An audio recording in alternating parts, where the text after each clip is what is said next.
What's up, everybody, and welcome to the Wayne State University Smash Esports Open, brought to you by Bravest Esports.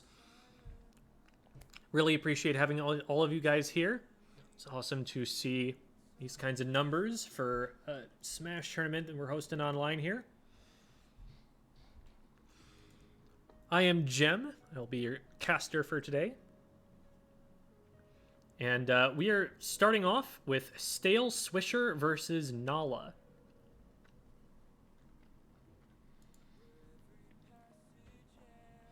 Going to be just a second waiting for our players to get into the arena here. Looks like one of us has definitely made it.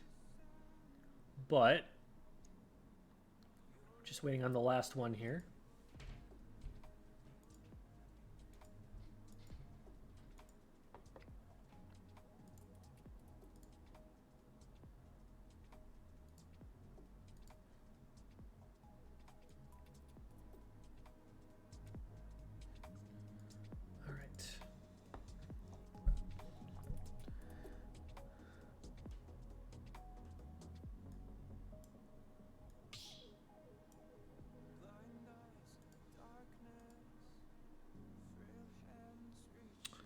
So then, let's see. Do we have a gamer tag? I don't think we do. It's the Discord.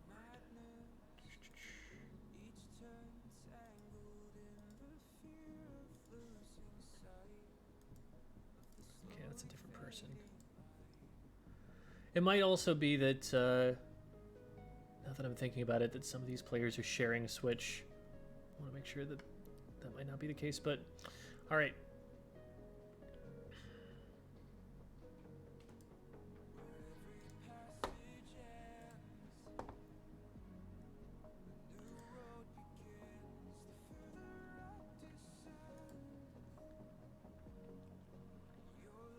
I'm not sure which of the ones that we have are in the actual stream here, whether this is Nala or Stale Swisher.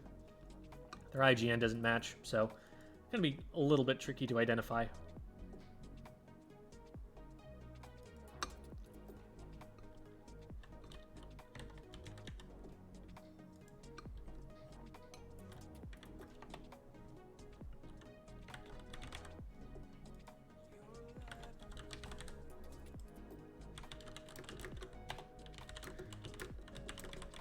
Sending a little bit of a message to make sure everybody's got what they need to get in.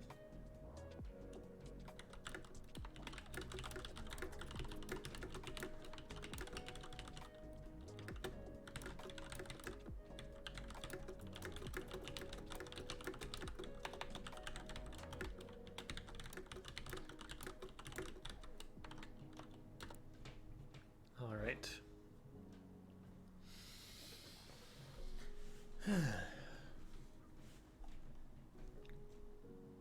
So I was looking up y'all's mascot and everything, because, you know,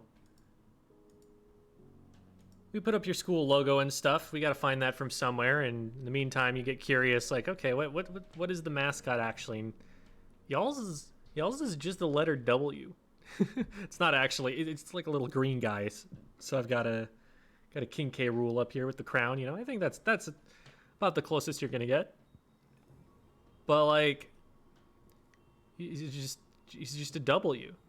You guys literally always have the dub. That's kind of OP. It's kind of busted.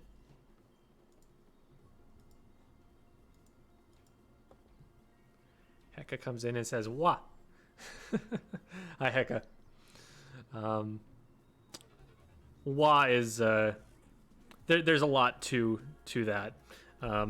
It's the first character in my tag, as you can see on screen, for short for Watercolor, which is a Splatoon team I play on, but that's neither here nor there. It's also a catchphrase of a friend of ours. Also, hello, Shiva Priya. Good to have you here.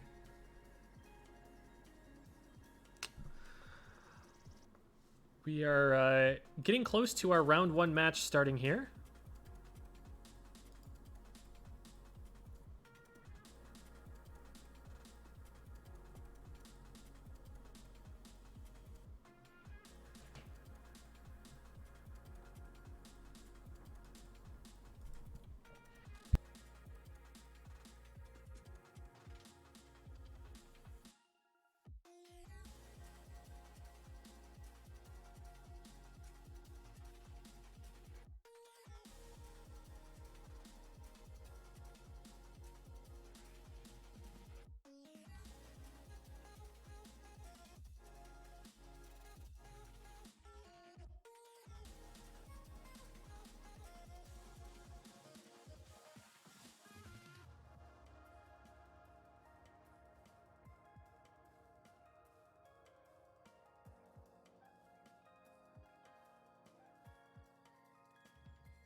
Somehow I figured out how to use Twitch, but yes, W, the mascot.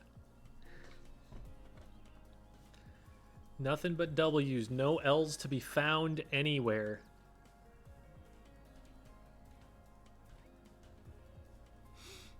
Congratulations and welcome to this wonderful platform. A platform that it's something special about it. There's a lot of problems with it too, but it's a nice place to be. It's a very cool experience from a viewer perspective, I think. Like, how many experiences do you get to have where you're watching someone, let's say on TV, and you get to just like interact with them directly in real time? That's kind of insane.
Sorry for the wait, folks. We're still waiting on one of our opponents to actually make their way into the lobby here.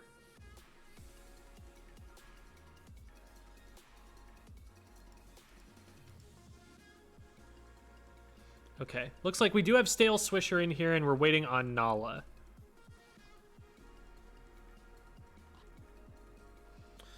Just taking a quick peek here. Looks like Nala is offline on Discord, so we may end up needing to give them the kind and gentle, but still nevertheless firm boot in the event that they aren't able to arrive, just so we can keep the tournament moving. We don't want to wait an hour and a half for someone who isn't here, you know?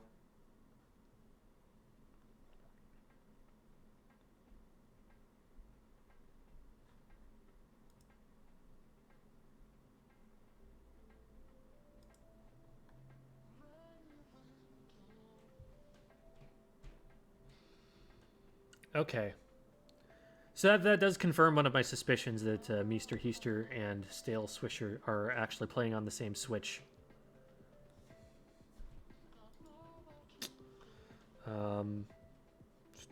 Fortunately, Meester Heaster does have a bye, so that's not going to impact at least this round. But that is good for us to know for management purposes.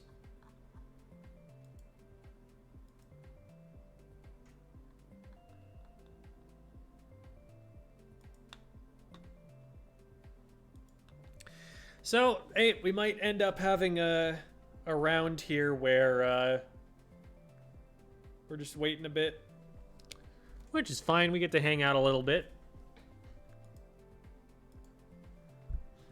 Do we need to own the game to play? Signed up but do not own the game. You need to have a way to play. You need to have like a Switch that you can access that has a copy of the game. If you don't have that, there's literally no way to participate. Like we would love for you to be able to play, but you gotta actually be able to. We can't like rent out a Switch or anything like that for you. So that would be a barrier if you can't find that. And if that were the case, then make sure to let our TO Rosebud know as soon as possible, so that way we can take you out of the bracket and make sure that we're not waiting for someone who can't participate. That is unfortunate. Yeah, sorry about that, Amanda. It is a Smash tournament, so you do need Super Smash Brothers to be able to join it. But thanks for the support of the event at any rate. Appreciate that you're out here kind of being there with your classmates, you know? And I hope you enjoy the broadcast once we're able to. I think I can get a copy from a friend. Yeah, try to hurry, because we did start the tournament, so people are still kind of around and looking for, let's see. Did you sign up? So you are that person in the bracket. I see. Okay, so you are a round one match. Someone is already waiting for you. We called the matches starting right at about, you guys are on Eastern, right? So right at about 5 p.m., we started the event, and so your opponent has been waiting at least that long so far. If it's going to take a significant amount of time for you to grab it, we might end up having you to drop you into the loser's bracket. It is a double elimination tournament, which means that even if you're in the loser's bracket, you're not out yet. It just means you're one round closer to being eliminated. And we do that so that we can keep the tournament moving, because again, you know, if your opponent is just waiting for a match for a half hour, 45 minutes, that delays the entire tournament by at least that amount of time. So we really like to respect everybody's time here, you know, everyone who was ready to go right when it started. We don't want them to have to wait an hour for their next match.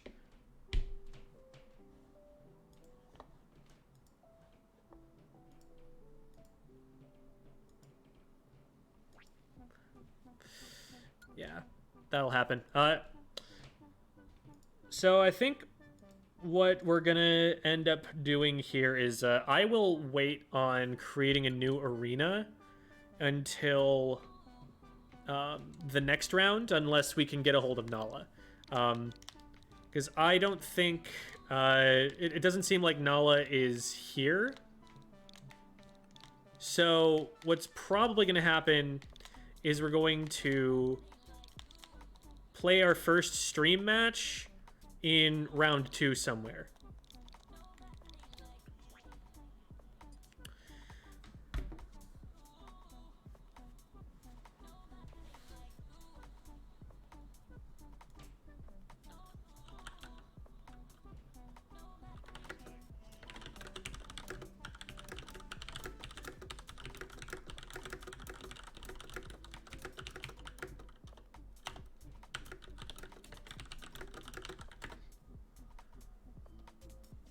Okay.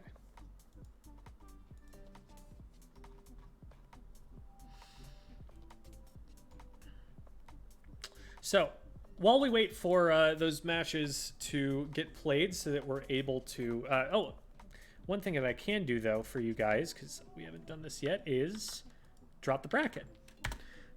So here it is. Nala won't be able to join this round. Thank you. That is good information for us to have. I'm going to pass that on to our TO right now, and then I'll get back to you guys.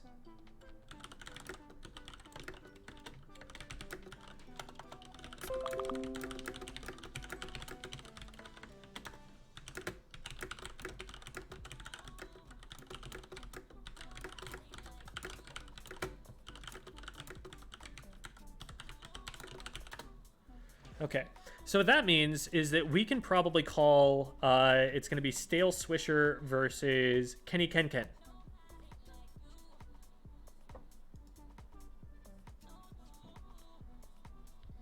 Cool. And we're going to put this in this way to indicate a DQ. All right. So, Kenny Ken Ken and Stale Swisher. I'm going to get you the code here.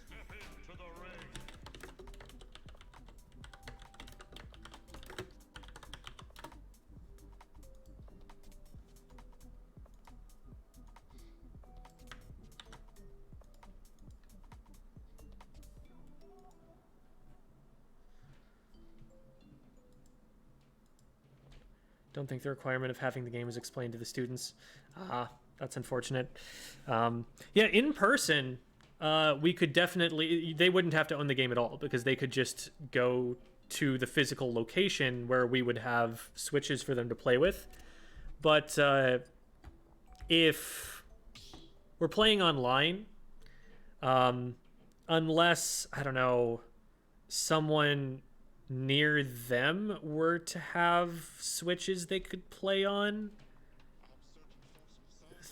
that's the only thing I could think of, because it is a Super Smash Brothers tournament, and that's just the only way that Super Smash Brothers is going to work.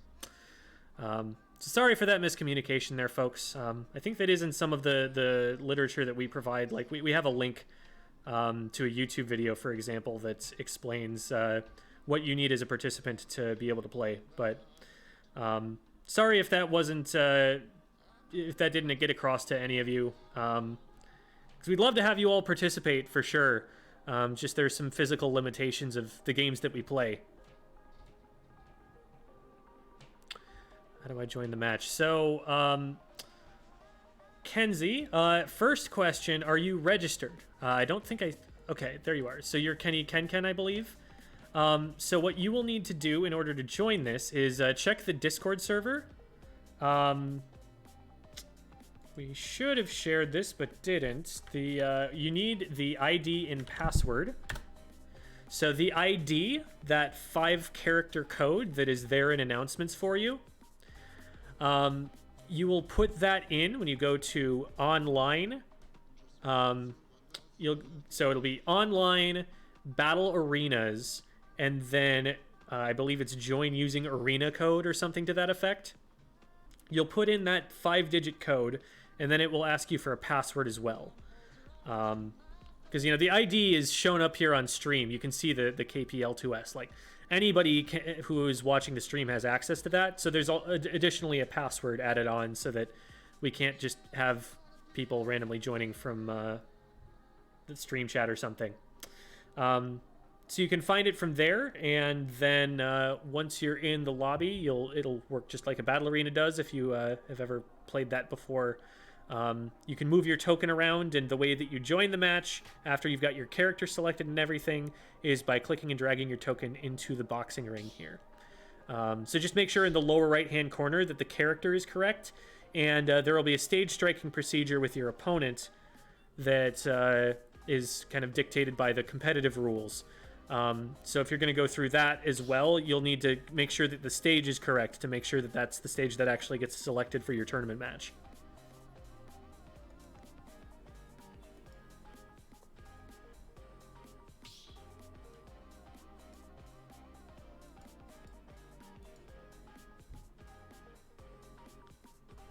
Alrighty.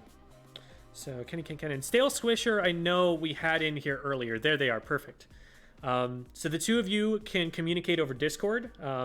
You can just look at the right side of Discord and see each other's names. I see Kenny Ken and Stale Swisher right there under competitor. And if you right click on one of them and you click message, you'll be able to DM them. You can also go to contact your opponent and use a ping in there to get their attention. Either way, there is a procedure that formally, according to Match Procedure, which is a channel in the Discord server, according to Match Procedure, there is a way that you go about choosing both the characters and the stage for the first game.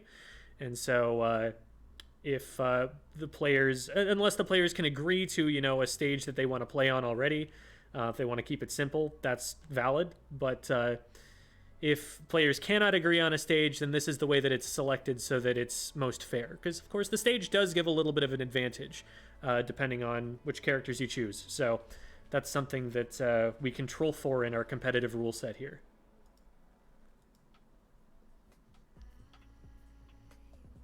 That is a big old link, but this is the public link. We need the attendance link posted here for viewers to click. All right, so there's that big old link. I guess they're taking attendance for the event. That's my understanding. So definitely check that out. All right, awesome. We're into a match here. We've got Kenny Ken on the King K rule, and then Stale Swisher playing Pyramithra. So it looks like we're going with Mithra to start with here for Stale Swisher. Characters have increased in popularity dramatically recently. They've come out on top as one of the top tier characters for sure in the game at the moment. And see, it's a good mix of power from Pyra. A lot of Pyra's aerials are just going to KO ridiculously early. On top of number of other moves. Whew. The words are really coming to me today. On top of a number of other moves that are pretty powerful and control a lot of space. You see that up tilt out there for a very long time, hits you pretty far up. She's got, I believe it's her neutral B. I don't actually play the character, so I just know what the moves look like, not how to input all of them. But there's a move where she spins the blade around her in a circle that covers an awful lot of ground and is also a very good area denial tool for edge guarding and such. It can KO as well. So Kenny Ken I don't know. I can't make any more of that. Kenny coming out slightly on top. Not really a huge advantage anymore. K-Rool, a very survivable character. Going to last a lot longer before they are knocked off the stage. Just takes a lot of knockback to get rid of them. So Stale Swisher will have to deal just a little bit more damage to King K. Rool than King K. Rool will have to deal to get rid of Devon.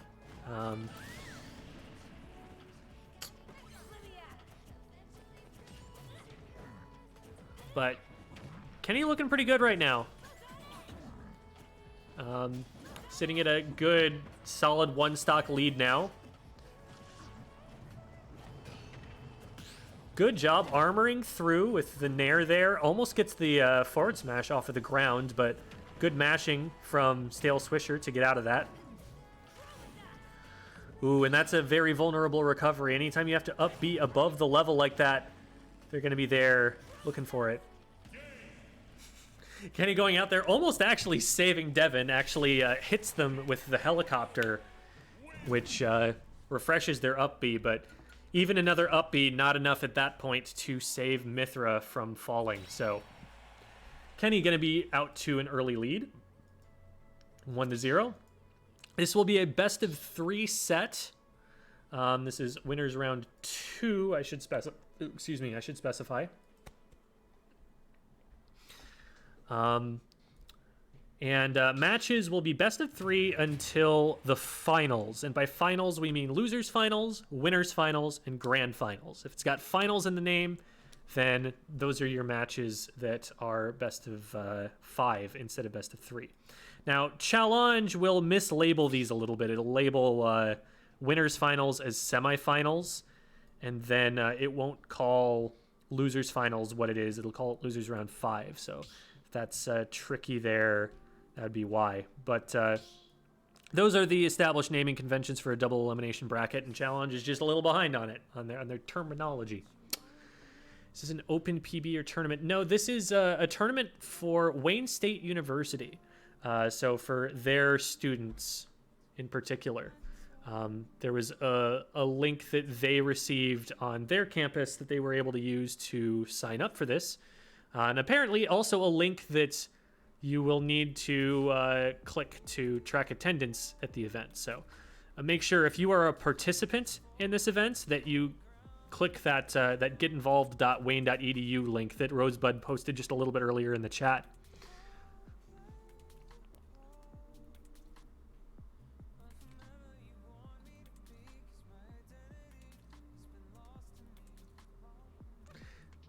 Yeah, no problem, Mocha. Not going to be able to compete. Okay. Thank you for letting us know, Amanda. Appreciate you. No, like, I'm just happy that you said something, you know? The worst thing you could have done would be to not ask questions, to not really know what you were doing, and for us to take a half hour to figure out that there was an issue with playing the matches. So super happy you said something, and thanks for signing up. Hope you're able to participate in more of our events in the future here. I will password along to our TOs here.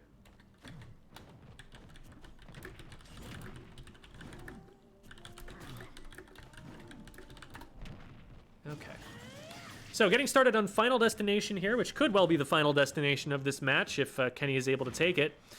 Kenny gets a down throw, tries to go for the forward smash, but once again, Stale Swisher mashing out way too quickly for that. Got fast fingers.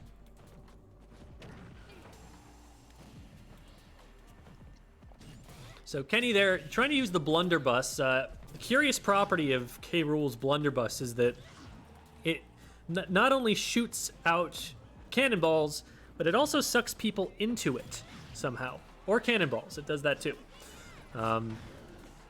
It's a particularly special kind of weapon here.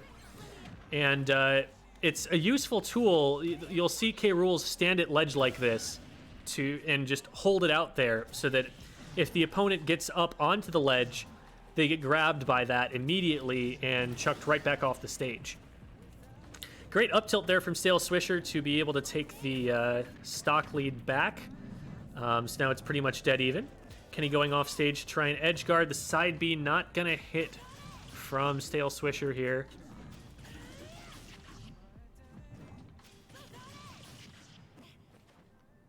Using that side B to pretty significant effect. Gets clipped by the up B here, and that's going to let Kenny back on. They dash attack the shield. Nothing going to happen there. Hit the cannonball with the sword, and the sword wins, apparently. That's how physics works.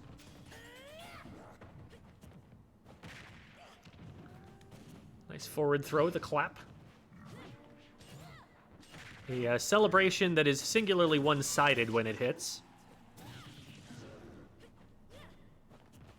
Great air dodge there from Kenny to be able to get down and get their foot back on the stage, get their jumps back and everything. They're missing their crown at the moment. No, never mind. Thought it had despawned there, but I just missed it in the flurry of visual effects. Kenny with a very calm, confident recovery, gets back up. It's knocked back off the stage, but not a huge problem for a K. Rool, especially one given that much space. Oh, but the roll in catches Kenny off guard. Stale Swisher able to take the lead for the first time in this set. And they're tacking on at least a little bit of extra percent there. Kenny struggling to figure out what to do against the side B spam here. Ooh, big punch to the face. Man, that looked like it hurt. Kenny able to equalize the stocks, a little bit behind on percent, but not by much, especially considering how heavy K. Rool is. Side B catches. Kenny shields the first couple hits, but not the later ones. Gotta be just a little bit more patient, and then you can shield through that and potentially have some follow-up. Oh, and this is a good place to punish. Great jab combo there from Kenny. Throws Stale Swisher off the stage and no recovery. Oh no, and Kenny's able to take it. 2-0. All right. So Kenny successfully able to advance to winners semifinals. So one round outside of those best of fives.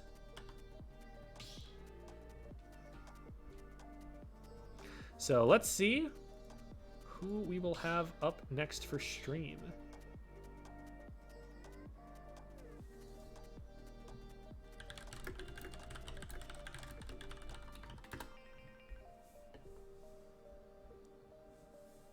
All right. Quick reminder, if you lose your first round, that doesn't mean you're out yet. The first time you lose, all that happens is you drop down into the lower bracket, the loser's bracket, as it will call it on Challenge. Once you're there, you still have the opportunity to win the entire tournament. It just takes a little bit longer. You have to win a few more matches to get there. This is a double elimination format, which is a pretty standard one for the competitive Smash scene, but might not be quite as familiar to people who only know brackets from, say, the Final Four or wherever else you've seen a tournament before. We give everybody 2 chances before they are actually out.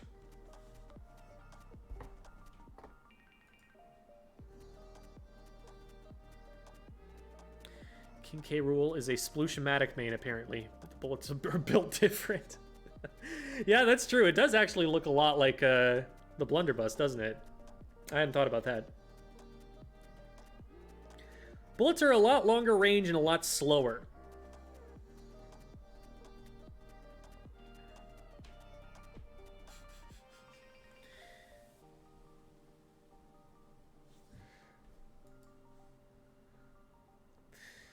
Yeah. One of our regular shows that we have on... this is Bravest Esports 2 that we're streaming on right now, but on our main channel... we have a Splatoon show that is on Tuesdays, and so Mocha came here from that, and that's why we're making Splatoon jokes here.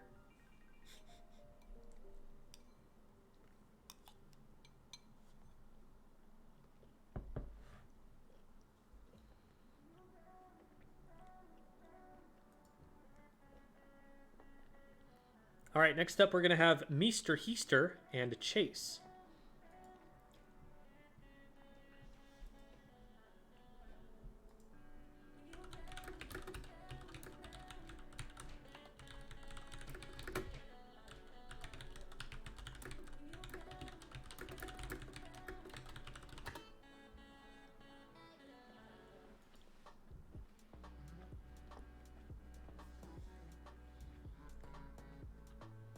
Okay.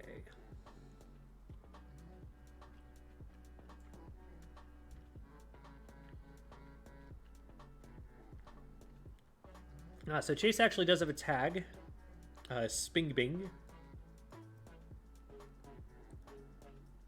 And then Meester Heaster.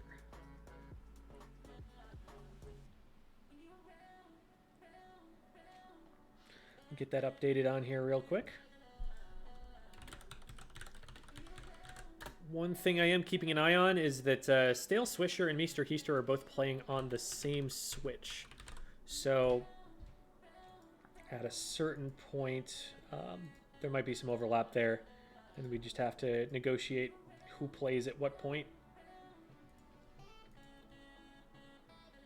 But this puts us in Winners Round 2.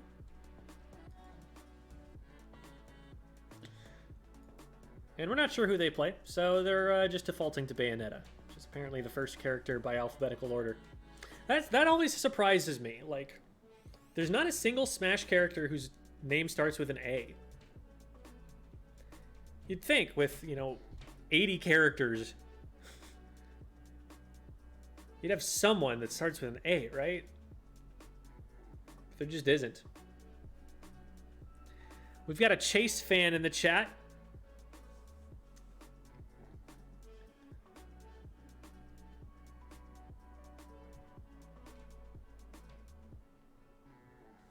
Alf, we say. Okay.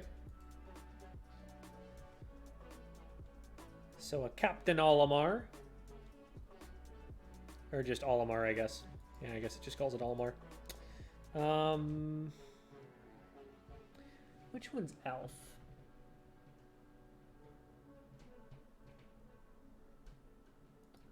I think that one's Alf. I know, well, one of the skins is, but the stock icons are actually so similar it's really hard to tell.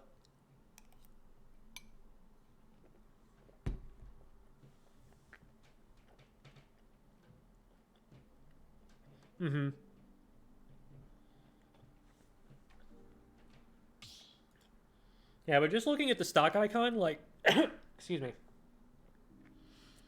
just looking at the stock icon, the one little thing that you see as their stocks, actually really hard to tell.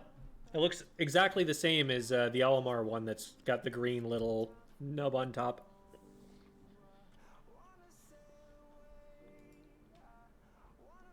I'm assuming it's the green one. I'm not actually sure about that.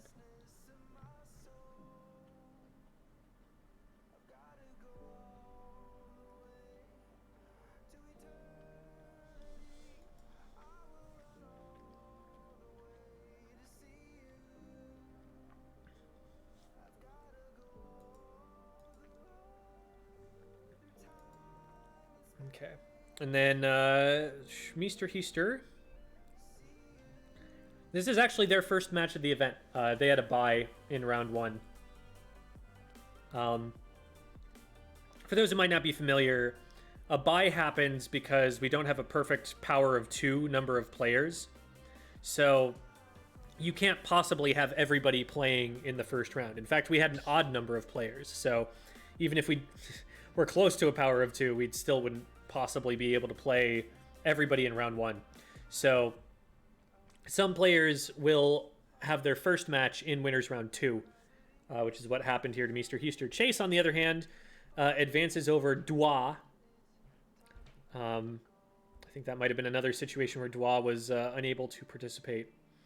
But both of them are in here and will be able to compete. So looking forward to seeing what they bring to the table. Oh, in Italian, though, you might have one. I see. Okay, it's the Pokemon trainer, which is Elianator. Interesting.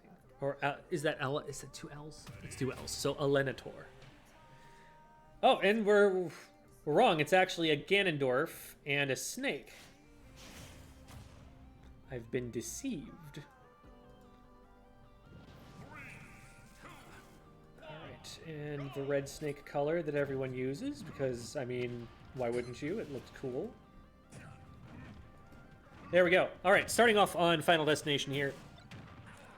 Got a good follow-up here from Spring Bing. Following up off of the command grab they get off of the side B, and pretty perfect right there. I think it was only like 5 hits and they get the stock because he's Ganondorf and he just hits that hard. Trick with the Ganondorf is just you gotta land those hits, and that's something that's, in theory, another player can make difficult for you. especially a character like Snake. Snake is very much a setup character. They want to put as many explosives between you and them as they possibly can. So you'll see, you know, he's using these mortars, putting mines on the ground.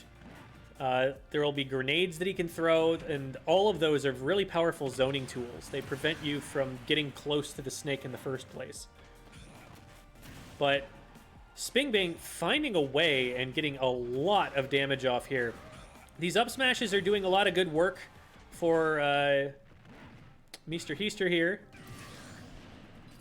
They do end up getting the edge guard with that. The up smash can carry on down over the ledge. And they take advantage of that property of it there to get the edge guard.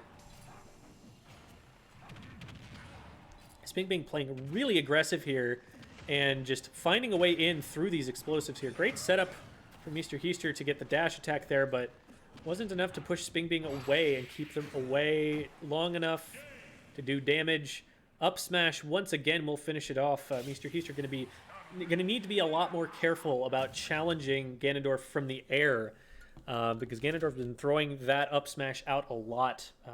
If he can find a way, for example, to make it so that oops, that was the wrong player.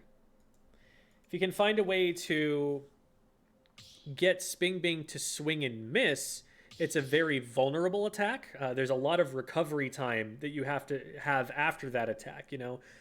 Ganondorf swings all the way back, but then he has to get all the way back up into his normal standing position. And it's so much of a commitment that it gives you an opportunity to punish him. So that's what you want to be looking for if you're Mr. Heister. You want to kind of pretend you're about to jump on him, bait the smash attack out, and then go in and do some damage.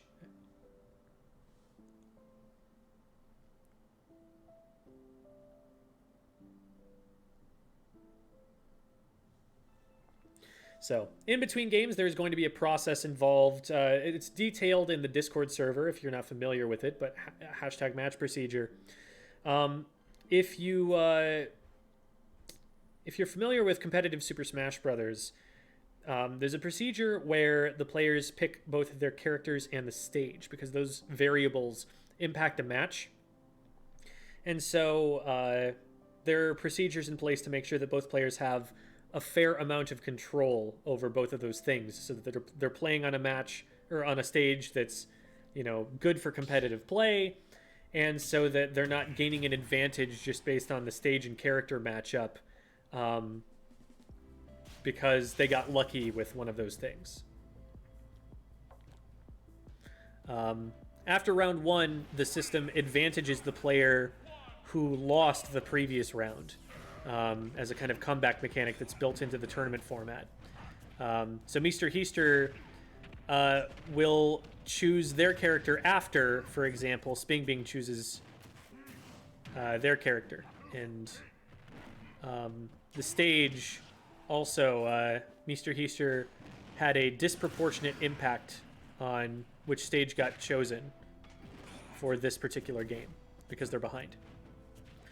But so far, Spingbing making it work anyway. There's a good shield grab there, and that up smash is going to be a threat on the way down for Spingbing here. But the get-up attack, the invincibility, able to work for Spingbing there to get them back on stage. So now they're up by a full stock and more. Ganondorf also a relatively heavy character. Snake is as well. It's going to take a little while for both of these characters to get KO'd through normal means.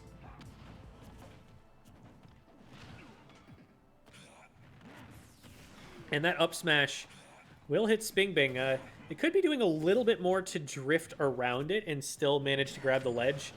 But so far, have not been punished super hard, even for missing that occasionally. And Nikita is out. And this is where Snake wants to be. Snake wants to just be throwing things at you.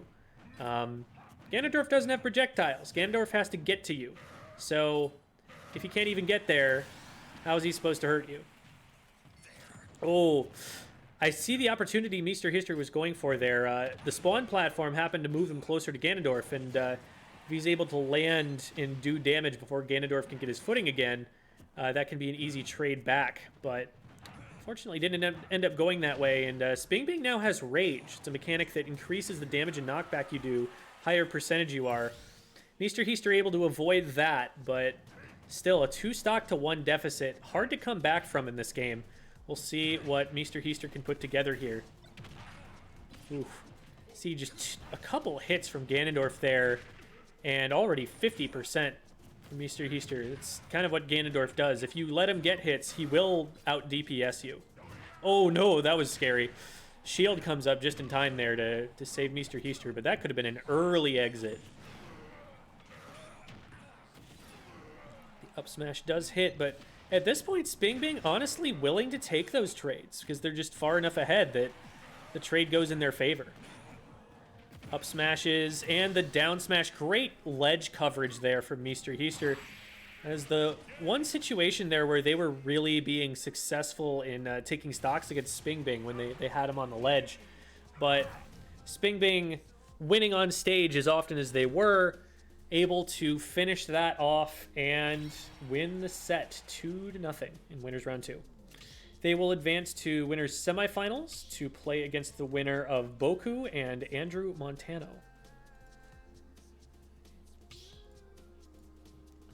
So, congratulations to Sping Bing.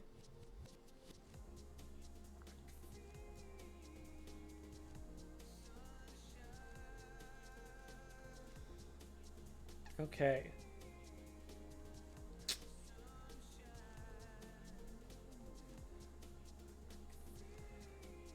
Neat. So, let me see. Did Boku and Andrew Montano get called? Okay, they got called already, so they should be currently playing. But what we might get up here is Kenny versus Red Rain. So that'd be a good one.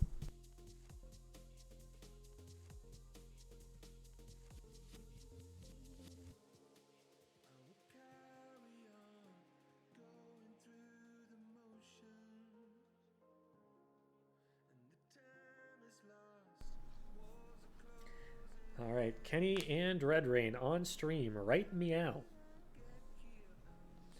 As I look around for my own cat to see if he responds to me.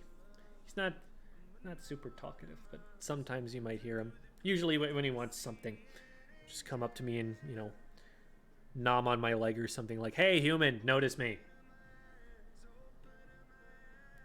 It is very effective. I do notice him when he does that. Would you suggest having a main, or is it better to use the entire roster, I assume, at your disposal? So,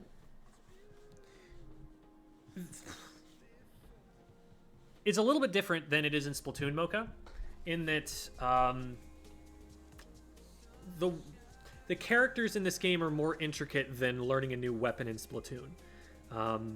There's a lot more that you have to learn to be able to play them effectively. So the weapon in Splatoon, you just press ZR, and whatever happens when that happens is the only difference between your weapon and the others. ZR, R, and I guess how fast it moves. But in this game, your forward A, your down A, your up A, your neutral A are all different inputs, and they do different things depending on whether you press that on the ground, whether you press that in the air, whether you press that while you're holding down the joystick, or whether you're pressing it at the same time as the button. There's just so much more to learn about every single character, so you're going to have a much smaller pool of what you can play in this game than you would in Splatoon. I personally am a fan of solo maining, but that's not even especially common in Smash Ultimate. Usually Smash Ultimate players, with the cast being as big as it is, there are almost no characters in the game that don't have at least some matchups against other characters that are pretty rough. And so typically what people will do at a competitive level is they'll have one character that is probably their strongest, and then if there are any matchups that they really don't like that character for, they'll have a backup character that is specifically good against those matchups. A character that kind of covers their weaknesses that they can pull out against a matchup that they don't like. I've seen people have as many as 3 characters. I'd say that's about the most that you ever want to go to, for the reason that I mentioned earlier, that, you know, there's a lot of nuance to these characters, and if you spend so much time learning like 7 different characters, you're not going to master any of them. You're only going to be able to play all of them at kind of a mediocre level compared to what you could get if you focused on a few of them. I personally tend to only play one character in Smash games. Like, I've played Melee for a very long time before I got into Ultimate. I was playing it back in 2008. And I remember at one point I was trying to kind of duo main between Marth and Falco, and I even played Captain Falcon a couple of times. But I ran into a match that, at the time, a matchup that was considered to be like 75 to 25 in Falco's favor. I played Marth most of the time. That was my main character, but I tried to play a Falco. I tried to play a Captain Falcon. And I go into this matchup, I'm like, ooh, this is supposed to be even for Marth, and 75-25 for Falco. It's like overwhelmingly in Falco's favor. I played Falco, I got absolutely bodied. I played Marth, I won a game. And so I realized, okay, the fact that I am focusing more on Marth and getting better at Marth is making it so that even if the character matchup is better, my experience on this one character more than makes up for that. And I should just be playing this one. And so since that moment, and I think January of 2009, I have never played a character other than Marth in a tournament set of Super Smash Bros. Melee. And that's kind of how I choose to play it. And that's my philosophy that I largely took into Ultimate as well. With Ultimate, there are so many more matchups to learn that I think it's a lot more defensible to have multiple mains. But I still think that the same issue applies, that you really can't split your attention between too many different characters or you will start to fall behind. All right. So we've got Jimmy and Kenny in here, and we've also got a Let's Go Andrew. Oh, that must be Andrew versus Boku we're talking about there. Gotcha. All right. So Kenny we saw earlier. Kenny was playing a King K. Rool. And actually they've switched characters here, so be interesting to see. Corrin looking like for Kenny, I believe it was. Yes, Kenny on Corrin. And then we have Red Rain. Oh, Red Rain on the red Yoshi. That makes a lot of sense.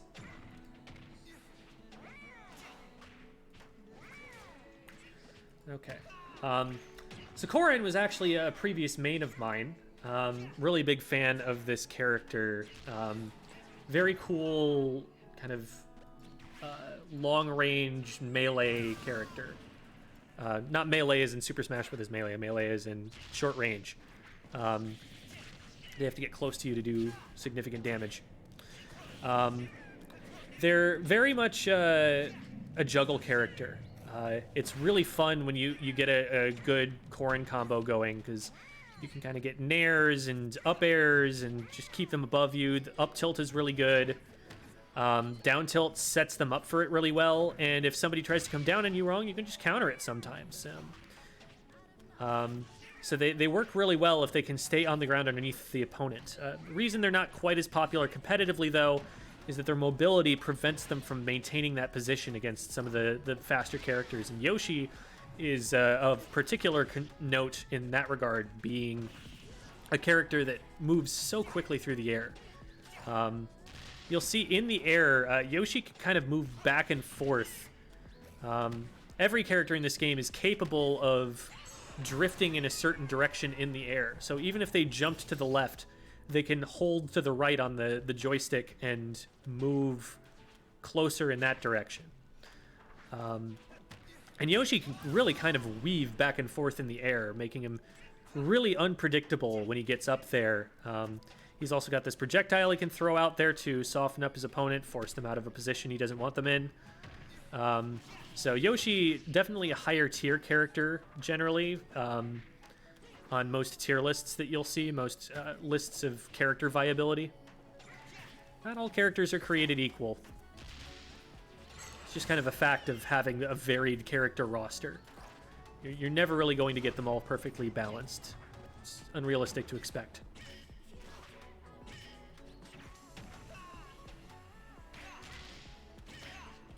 But you have to give it to Nintendo, you know, for such a really massive roster of characters. Beautiful counter there off the top, by the way. Let's go, Kenny. That's something you always have to watch out for with a character that's got a counter. You got to think, okay, they will be actionable before my attack hits them. So are they going to counter this? And if they do, can I accept that? In that situation, you can't. Corrin has one of the most powerful counters in the game. Deals back so much more damage than it receives on the hit that triggers it. And knocks you upwards. So from that position that Corrin was in there, it's a really deadly place to get a counter off. Oops. I keep doing that. It's not the Corrin who won that match. I need to make sure I've got my scores correct.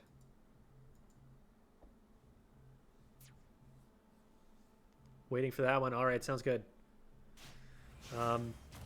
Looking like Boku versus Andrew Montano is finished. Boku winning 2-1, so it was a close one. So Boku will be our next set of winners semifinals here.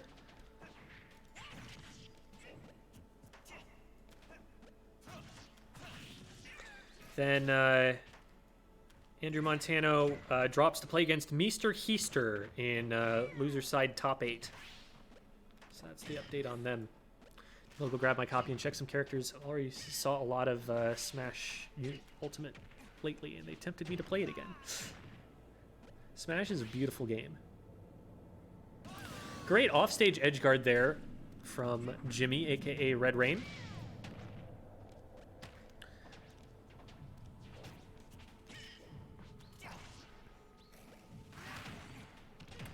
Ooh, this is a really good forced knockdown here from Red Rain. Red Rain going in very, very aggressively, throwing out a lot of moves. A couple of these might have been a little bit punishable, but the kind of overwhelming impact can sometimes catch someone off guard. Just throwing out a lot of moves, and you know, you have to know which ones you're looking out for, which ones you can punish. Kenny able to a good wait there on choosing their tech option, waiting for the Yoshi to commit before they went for something. You kind of have to play defensively like that sometimes as the slower character of the two. All right. Go for a forward smash, and Yoshi going to be able to space outside of that range, and the down B will set up to itself for the finisher. So only 69% on Red Rain so far. And they're on 3 stocks to 1. This is a pretty commanding lead right here. Kenny's going to need to figure out a new way in, because they've been doing a lot of standing and charging smash attacks, and that's very exploitable. It's such a hard commitment that their opponent is going to be able to anticipate exactly where they're about to be and put hitboxes there while keeping themselves safe. So good job to Red Rain keeping their mobility, and a sound win that will put them into winners finals. So they've made it to the best of 5 at this point. Up next, we will have Boku versus it was Sping Bing, I think was the gamer tag there of Chase. So we will be getting them in here shortly.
All right, here we go. We got Sping Bing up. Waiting on Boku now.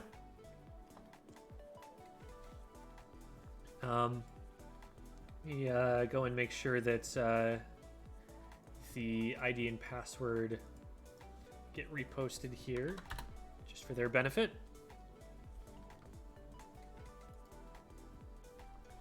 Do we get to watch any of the losers bracket matches? Yes, we will definitely see some of them.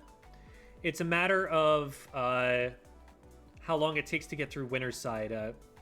We will be streaming all of winner's side for sure. But typically what happens is by the time we get done with winner's finals, losers bracket takes longer. And so at that point, you know, winner's finals being done, the only matches we even have to watch are on losers side. So depending on how timing works out, because it's different for every tournament, every match is a different length of time, it will either be losers quarterfinals that we are able to see, or losers semifinals where we will jump in.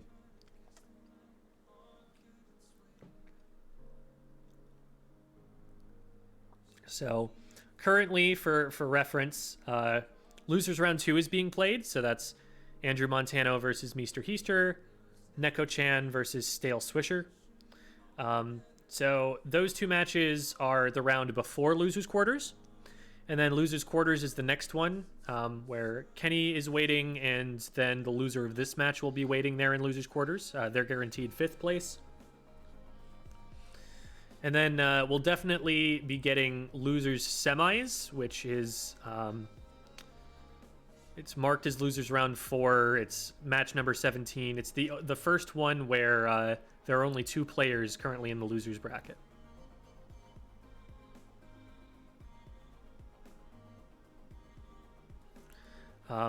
For those who weren't here when we posted it, here is your bracket. And that is getting updated live as we get score reports.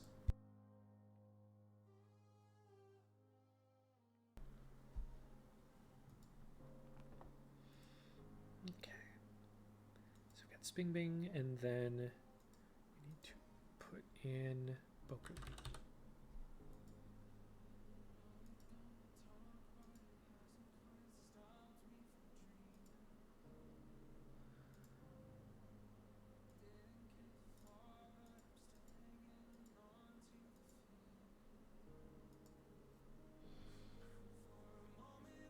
So we'll see who Boku ends up playing here. We got any weebs in the chat who can translate the tag here for us?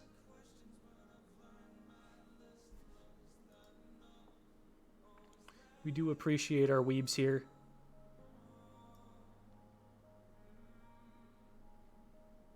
They do add significant value to society in their ability to speak Japanese better than me.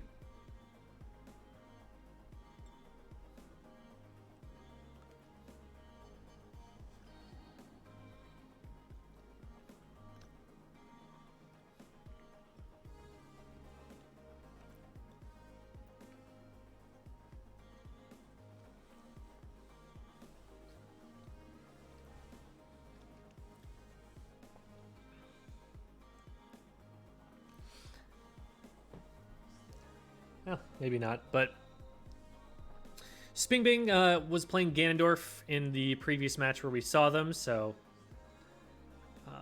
fairly aggressive play style, really going in there and getting in their opponent's face, especially against the zoner like Snake. That's kind of the place that Ganondorf wants to be in that matchup.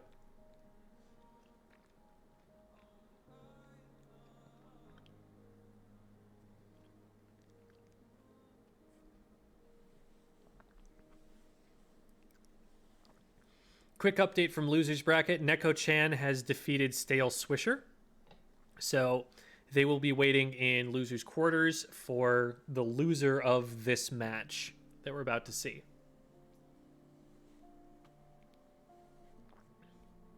So winner will go on to play Red Rain in winners finals. Loser will play against Neko-chan in losers quarters and have to fight their way back up to play against Red Rain or somebody else in grands.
They're dash dancing on me. They're switching sides.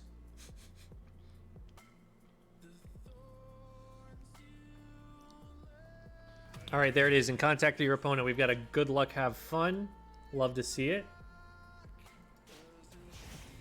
And here we go. We got a Roy. Roy, a pretty popular character competitively.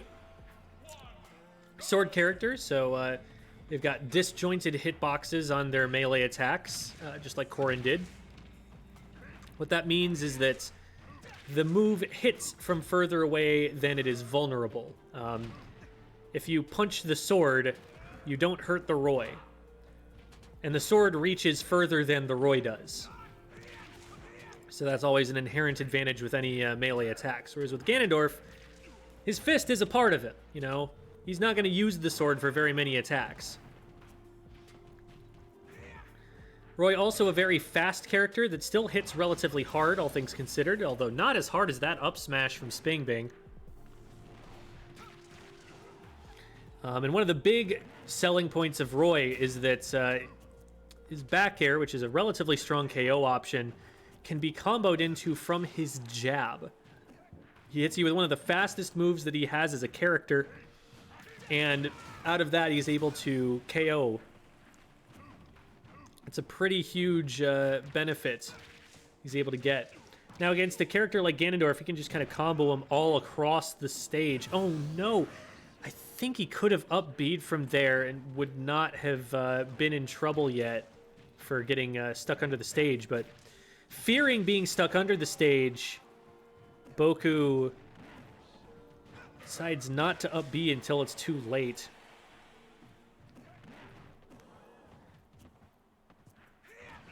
Threatening aerials here is Boku. Trying to keep Sping Bing off the level. It's a risky situation because, like, you know, you get grabbed like that and all of a sudden a lot of damage could get put down on you, but this is an advantage state for Roy, and he wants to push it as well as he can here. Keep Ganondorf stuck with their back against the wall with fewer options in terms of movement. Sping Bing with a great reversal here. Absolutely massive amount of damage. Even if he were to get KO'd right now, that's still a big W for him on the stock. Oh, and the up smash just comes out right away from invincibility. Nothing Boku could do except avoid it. Sping Bing looking like he wants that winner's final spot, but there's still another match to go.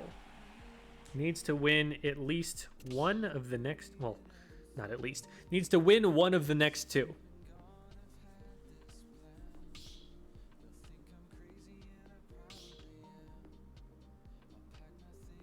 All right. Nice thing is that they're speaking in Contact Your Opponent about this, so we can actually peep in at their stage bans here.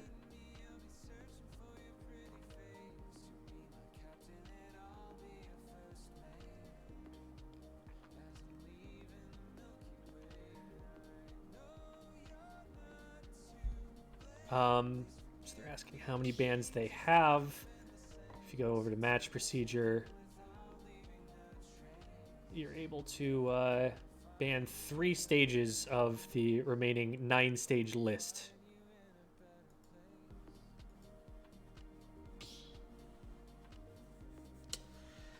We're also going to see Boku switching to Hero for this match.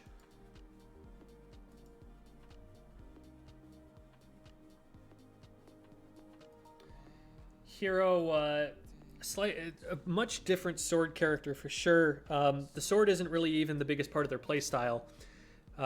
Hero from the Dragon Quest games is an RPG character, a JRPG character that a lot of their, combat in games over the years has been menu based, where you just pick the option to attack and then they do it. So they've given a random list of like 20 different spells that Hero can cast, and he gets 4 at random from that list every time he presses down B. And then he gets to choose which of those magic abilities he wants to be able to use. Now, in order to use the magic, he needs to spend mana points, MP, which will be shown at the bottom of the screen. If he's out of those, he can't cast anything, and the only way that he can get mana back is by using sword attacks on the opponent. So he is incentivized to use the sword, but it's not going to be the big damage dealer. It's not going to be the most effective tool in their arsenal. So we've opted to go with the Trunks hero. A lot of the character design really looks similar to Dragon Ball Z. It's made by, I believe, the same artists, so.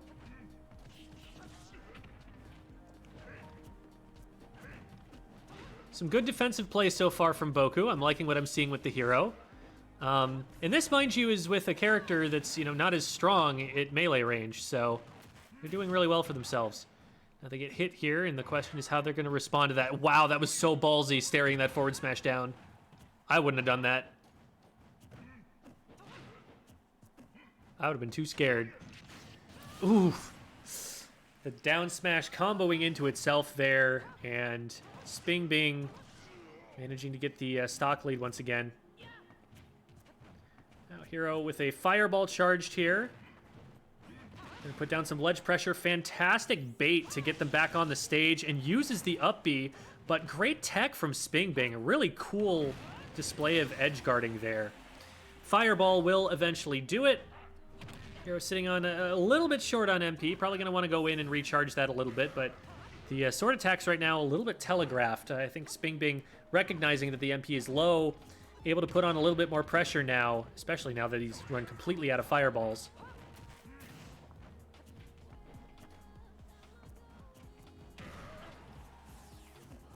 Sping Bing just going to sit back, let Hero run at him to hit him with that down B. Ooh. That almost KOing off the top right there. Oh, and there was a heal selected. I don't think he was able to use it. All right, Oomph and Acceleratle both going to buff Hero here. So he's going to move faster, and he's also got a really powerful next hit. Doesn't matter because he ran into the up smash that we've seen Sping Bing use so effectively so far.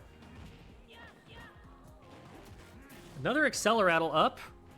This movement speed, really powerful if you're, if it's not too much. It can be a little overwhelming. Oh, and the Psych up, that is 100% going to KO.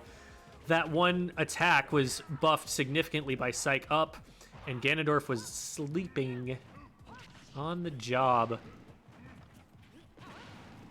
Thanks to a spell, of course. Oh, and the thwack! There is a small random chance that that attack just KOs your opponent immediately. Whack as well. You just do not want to be anywhere near that. You do not take that risk. If you're Ganondorf here.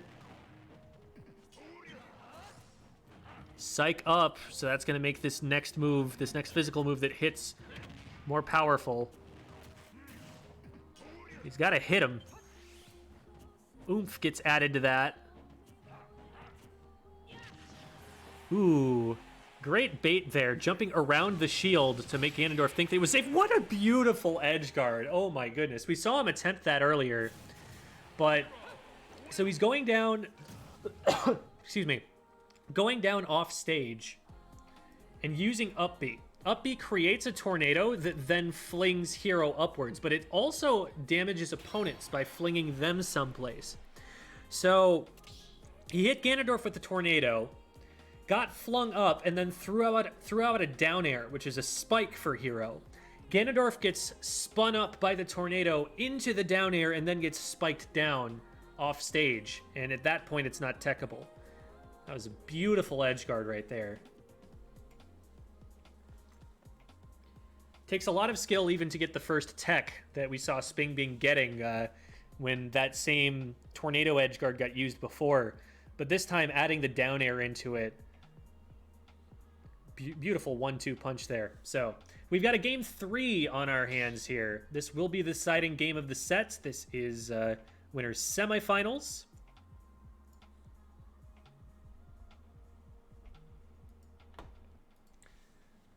So we'll see how this goes.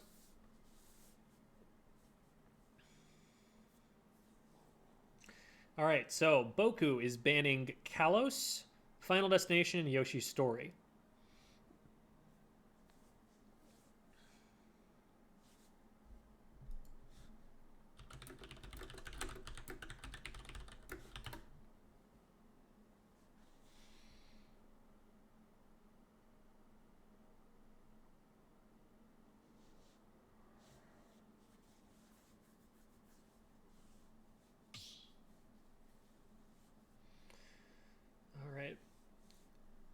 figuring out the stage bans here.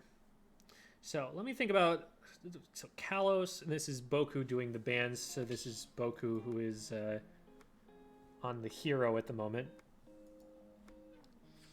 So Kalos and Final Destination are both stages that are not very, there aren't a lot of platforms. You're going to be standing on the same level for the vast majority of the game. And squaring up against Ganondorf like that can be a little bit scary. Being able to jump over him is really helpful because Ganondorf isn't quite as mobile in the air as a lot of other characters. You can kind of evade him a little bit better when you're up in the air than you could a faster character. So I think those stages make a lot of sense. They're stages where Ganondorf, you don't get to really abuse that part of Ganondorf because you don't really stay in the air on a platform. And then Yoshi's Story, just generally a very large stage, which will benefit Ganondorf in terms of his survivability. So I think all of those big stage bans definitely make some sense. Here we go. This is the deciding game. We're on small battlefield here, so small stage. I think that's not a bad choice, actually, from Sping Bing just because of Ganondorf's KO power. You know, if you get KOs really, really early with just like a random up air or something from Ganondorf, that can equalize an awful lot. And there is that edge guard again. Boku is really starting to hit his stride with those. Goes for a forward smash, and that does not connect. Sping Bing going all the way off there. A little bit risky, but able to make it back in one piece at least. Just really wants this stock early. Oh, big charged up smash. That almost KO'd by itself. Whack comes out, but does not whack Ganondorf. Oh, that up air was really good defensively from Sping Bing. Doesn't end up getting the rest of the edge guard, but is able to stop them before they get any further on stage there. Pretty even so far going into the second stock. Slight lead to Boku. And these fireballs are really stacking up in terms of damage. Also putting Sping Bing in a difficult position. And the more of those magic attacks Sping Bing lets Boku use, you know, the more opportunities he's going to get to have a buff, to have a really powerful magic attack. You know, if Ganondorf stays on the edge there and there's a magic burst, for example, that's one of the most powerful edge guards in the game. You really don't want to take a magic burst from off stage. There's just not much you can do about it. So I like the way that Boku is kind of staying on the other end of the stage and throwing things at Ganondorf, just not even trying to engage in melee range that much. They are playing smart when they do get into melee range, but that's really, I don't think, not the strength of this character. Bang, knocks him off the stage. Not going to be able to get the edge guard with the up B there, a little bit early on it. Sword attack will give him an oomph. So you can see that the game plan here is to go in at melee range and get a powerful attack off. Ooh, very close to getting KO'd there. This is dead even right now. Tries to do a turnaround forward tilt and not quite in range. Sping Bing maintaining the edge guard.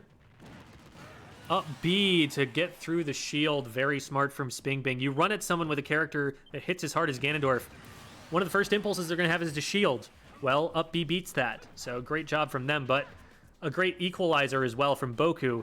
So now we are just dead even once again. Boku with the first opener here does 32 damage, not bad at all. And also gets a lot of mana back, which I think is really the big win out of that engagement for Boku. Who gets kicked onto the platform. Really scary position to get down with a great back air.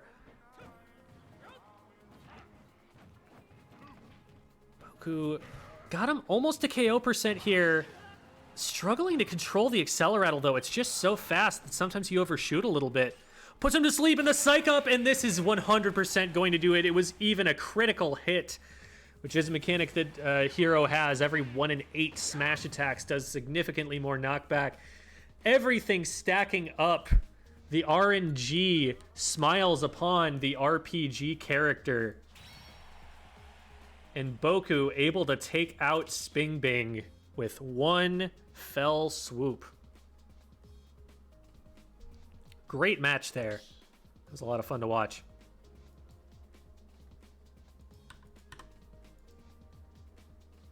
All right. So that will set up a winners finals, which is Red Rain Creature versus Boku. So that should be what we see next. And then after that, we will drop down into the losers side and see what's going on there. This is winners finals. That means it will be a best of 5 set.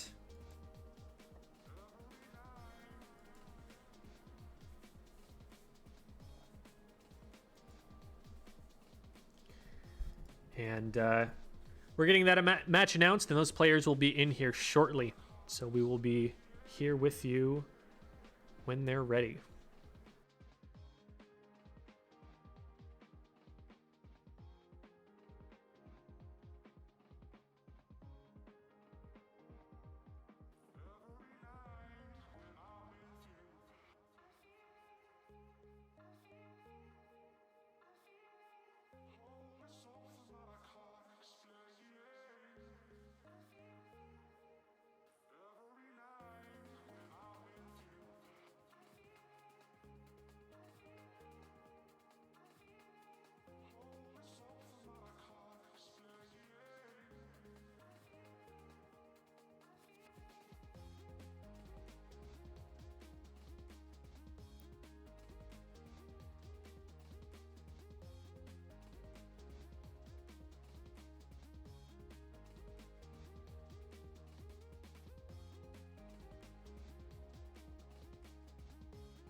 Alrighty, here we go. Red Rain versus Boku, winners finals. Both of these players pretty darn competent. They've been showing dominance in a lot of the matches that they have played so far leading up to this. So this has massive implications for the ending of the tournament, but this is not the end of the tournament. This is not the final set. So the way a double elimination tournament works is you have to lose twice in order to be eliminated. Well, both of these players are undefeated at the moment. So even though they beat each other and they are at the end of the winner's bracket, one of them will lose for the first time, and they need to lose for a second time before they're out. So there's a procedure by which this player will drop into the loser's bracket, but then the winner of the loser's bracket will come back and play against whoever wins this match. That's how a double elimination tournament works.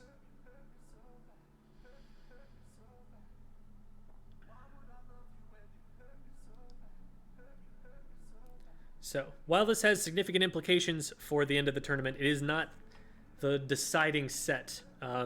Even if one of these players loses, they could come back into grand finals and still win the tournament.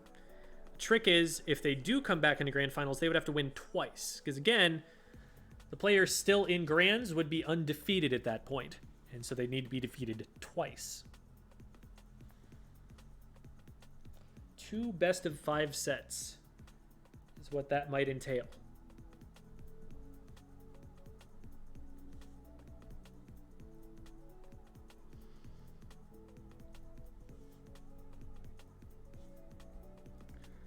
Let's see if we can spy on them and contact your opponent.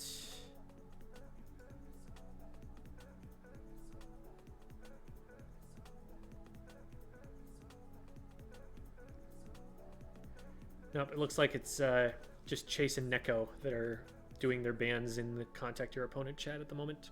Shucks. For what it's worth, they're going to Pokemon Stadium too.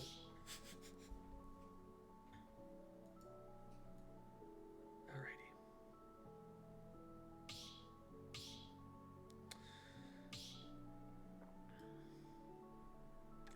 So at the pace we're at, we might be able to see a round of losers quarters here. Andrew, it would be like Andrew Montano or Meester Heister versus Kenny. It's probably the match that we would see in that case. But let's focus on this one for now because it's getting started. Oh, we've got a Byleth out here for Boku. First time that we've seen that character out of him. Similar archetype to Hero, just more of a focus on the melee combat, less of the magic.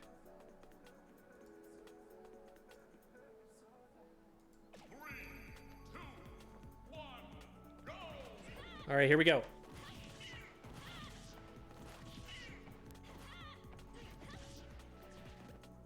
Everyone's favorite teacher who never actually speaks words. It's not a great profession, honestly, for the silent protagonist type.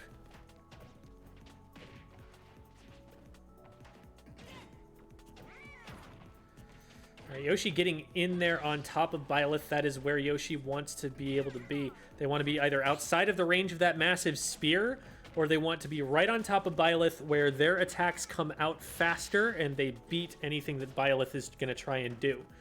If Byleth is able to keep Yoshi in that mid-range, that's the butter zone where they can do a lot of damage. But right now, Red Rain really running circles around Boku here, using this faster Yoshi. How's it going, Jamie? And Yoshi just going to wall out here with some eggs. Force Byleth to maybe take a little bit of chip damage on Byleth's way in.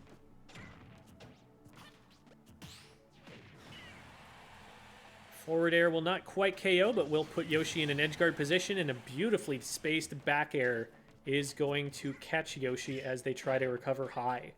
So basically dead even now. Oh, and nice little use of the mechanic there. With characters who have those like stall and fall downward attacks, a lot of the time you can actually just hold down and fly through a platform. You can just opt not to land on it. And using that ambiguity there, Red Rain is to be able to land a hit where Byleth thought that they were safe.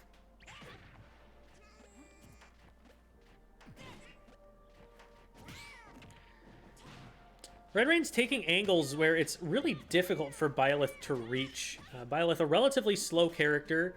They do have good range, physical range, but they don't have projectiles. And so if Yoshi covers himself with an egg, that projectile, up in the air, it's really hard for Byleth to find a safe opening to actually go up and intercept Yoshi on the way down. So they're being put in a lot of awkward positions here where they're kind of, they want to swing at him, but they can't really find the way in. Up smash, though, will definitely do it for Boku here. So that puts them into a slight advantage going into the last stock. It's been back and forth so far. Red Rain started off taking the lead on the first stock, but now they find themselves one behind. The double jab off the ledge. Red Rain is going to need a little bit more to get the stock.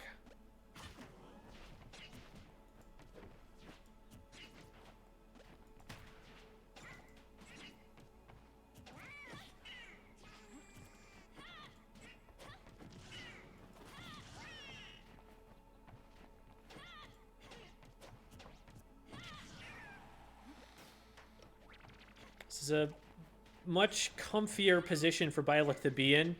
Even if you have to trade a little bit for some percentage, you know, when you've got the stock lead, worst case scenario, you're back to 0% again. And that will do it. Boku able to take out the Yoshi. It was Red Rain who took the first stock, but then Boku looks like they were able to kind of adapt. They started noticing patterns like the down B through the platform, for example. And the third time that happened, they shielded it. Just learning little bits and pieces of Red Rain's playstyle and finally figuring out how to land those hits that they needed. Shifted, I noticed, to the up smash more than going for aerial finishers. And that seems to be working a little bit better because if Yoshi's coming down in the air, it can be hard to space the forward air back air, especially if the egg is coming at you. But the egg won't cover directly below Yoshi. And so if you're able to occupy that spot and just throw a smash attack upward, that's what's going to be more effective.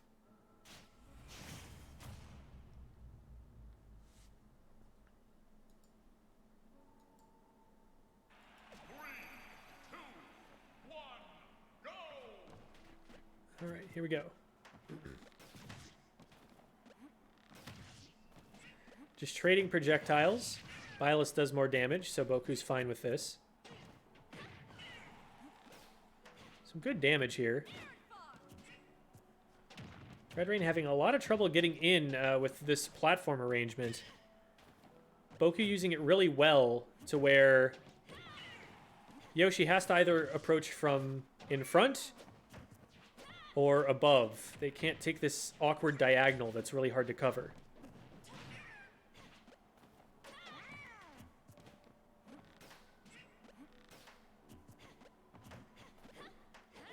The eggs are going to be a pain in the butt for Boku, though. Has to keep shielding, playing really, really patient to not get clipped by those.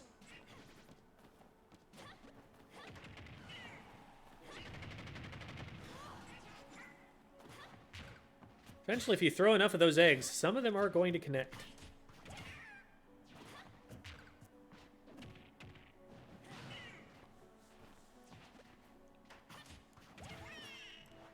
Ooh, going for the up air combo off the top there from the up B.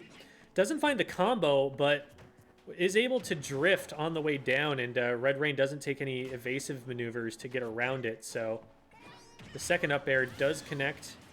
Down B going to equalize for Red Rain here. Now Red Rain getting boxed out, but using that great aerial mobility to just retreat to the other side of the stage. Good cross-up. Byleth can't really follow Yoshi. Yoshi's very fast, especially in the air. So Red Rain going to have to jockey for the good positions to go in from. They've been playing a lot of the throw eggs game so far.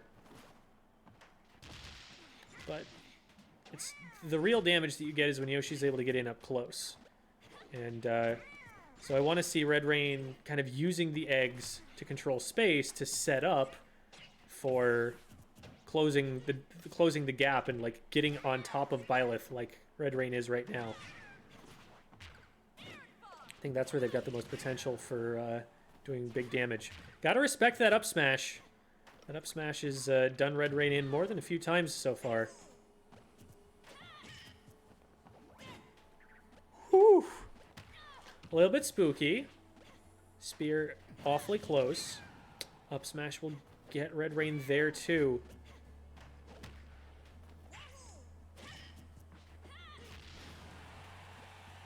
Back air is able to sneak in there. It's not going to be a KO option for Red Rain for a while yet. But we'll put them off stage, which is always helpful. Great spacing on the forward air to not get hit by the down B.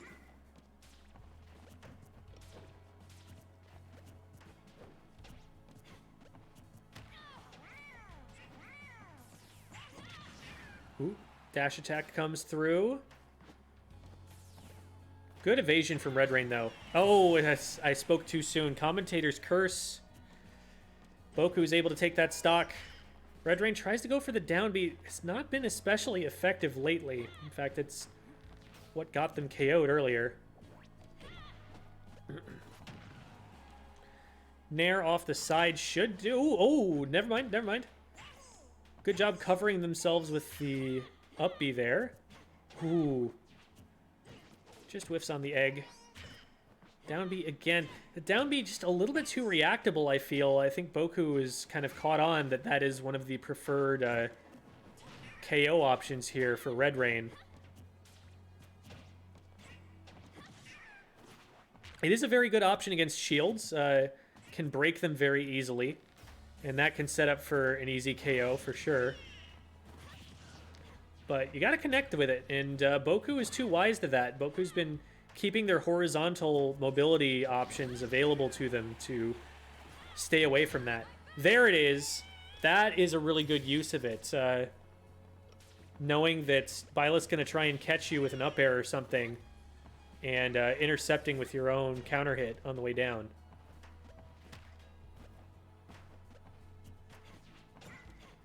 Trying to go in with a forward air. Just not finding anything right now. Really lucky that that back air whiffed. Going in almost like auto combo here. I think expecting Boku to miss techs, and Boku isn't missing those techs anymore. I don't even know if they were so far in this match. Other opponents have been, but oh, great duck. That was brilliant by Boku.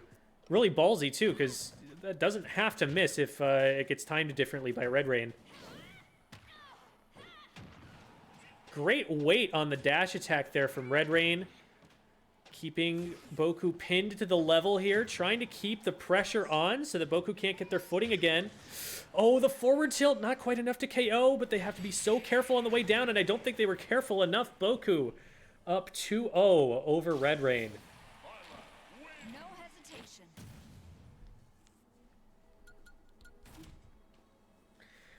That is not the end of the set.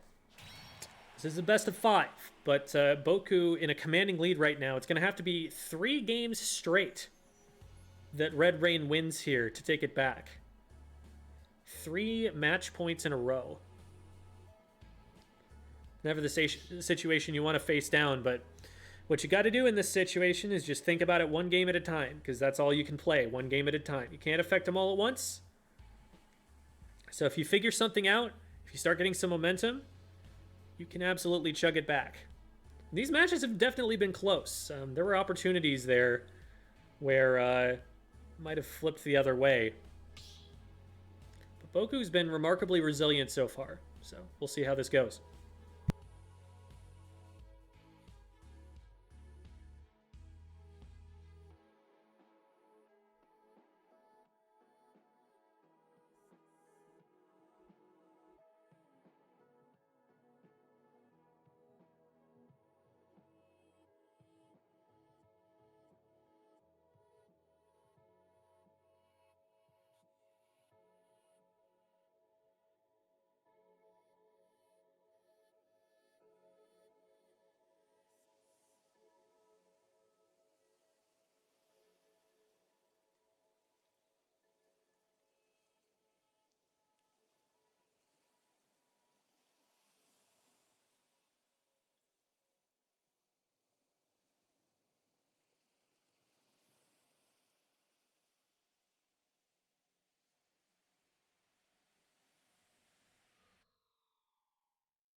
Oh baby, don't leave me going crazy 'cause I'm restless here.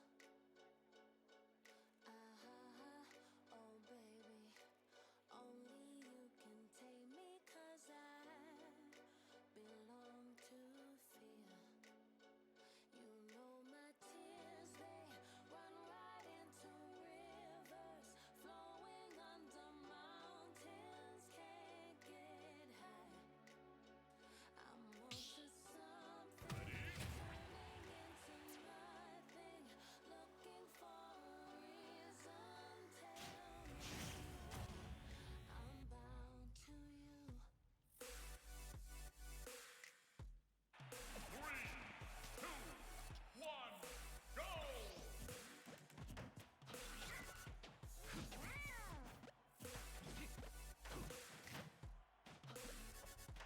Here we go. So we got Boku switching it up to the cloud here this time. Which is interesting. They did win both of those previous games on the Byleth, but maybe they're just testing the character. Maybe they're learning a new character that they want to get up to a more competitive level, and so they want to be silent notifications. Sorry, that was on my end, so if you're checking like, oh shoot, what is my computer trying to tell me? No, that was me. It's my bad. a lot of times what'll happen is if you're up and you're pretty confident that you can take the set, you might switch to a secondary that you're trying to work up to a competitive level for certain matchups, just as an opportunity to get that character competitive practice in a situation where your opponent is going to be trying their hardest. Can be pretty valuable in the long term. Obviously, it depends on you actually being able to follow up and win that other game. So if this ends up not going well, I expect that we will see the switch back to Byleth at some point. But another thing that helps for Boku is that they know, okay, let's say Red Rain makes it back to Grand Finals, which seems pretty likely based on the fact that they made it all the way to Winners Finals. If they make it here, I know I shouldn't go Cloud against them. So even if they lose this match, they've at least got the information, and they still have 2 matches to make sure that they actually get a win. This could also be a response to an expected counterpick. Oh, that was sneaky. Recovery? I don't know what you're talking about. This is offense. Recovery? I don't know what you're talking about. I don't do that. Cloud, not particularly good at recovering. It's very linear, very short. Tends to end up in a lot of situations where if they could make it back to the stage, they would, but they don't go far enough. That has a big impact on a character's survivability. If a character's recovery is so good that you absolutely need to get them to ring out instead of,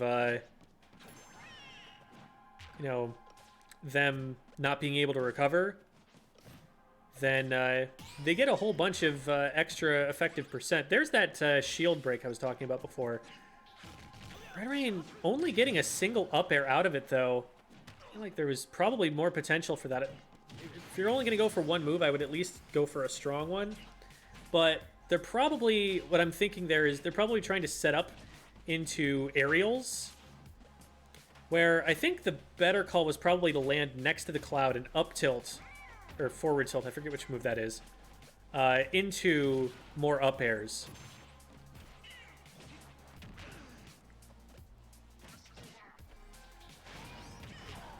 There's the down B.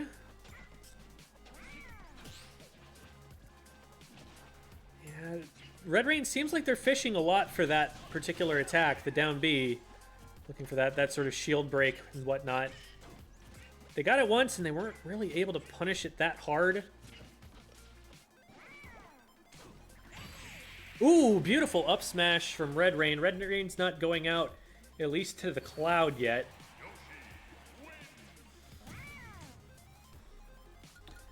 Puts us in a 2-1 situation.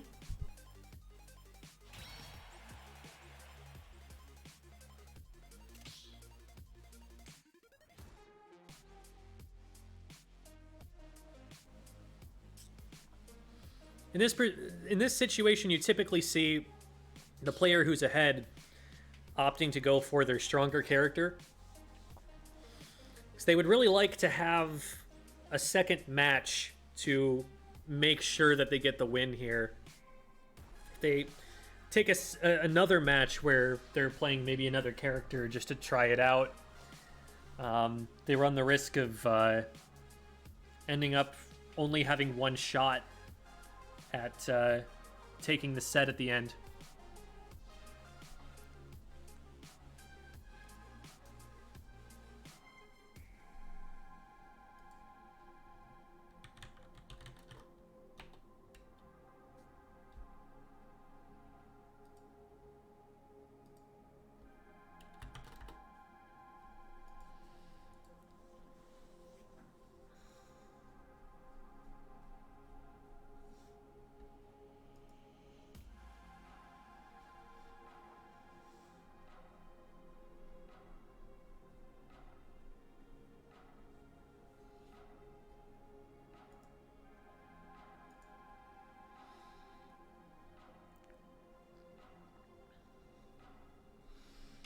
Boku taking a second to think. Looks like there's discussion ongoing here.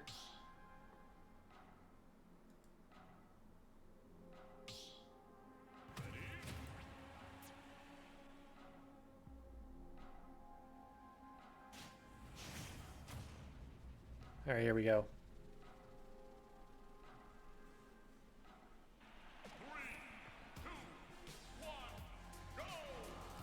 Back to the hero.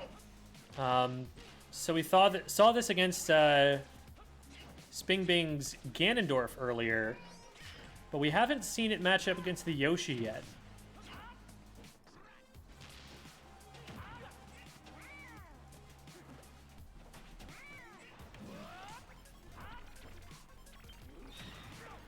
Thwack actually goes in the wrong direction.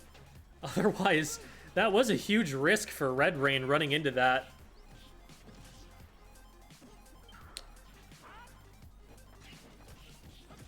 I forget exactly what the mechanics of that move are. I believe that it increases in the probability of getting an instant KO the higher the percentage your opponent has. But I would have to look into that. Oh, and the snooze, knocking Yoshi to sleep, which is all Hero needs. Even getting hit by the egg, not enough to stop them from finishing it off with a forward smash.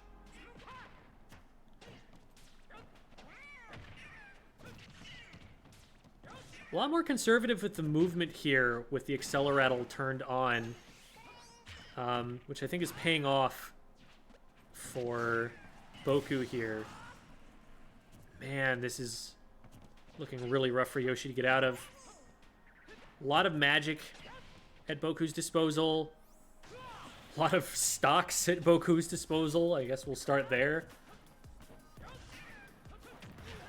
Up tilt goes in, but the down B comes down on Hero's head.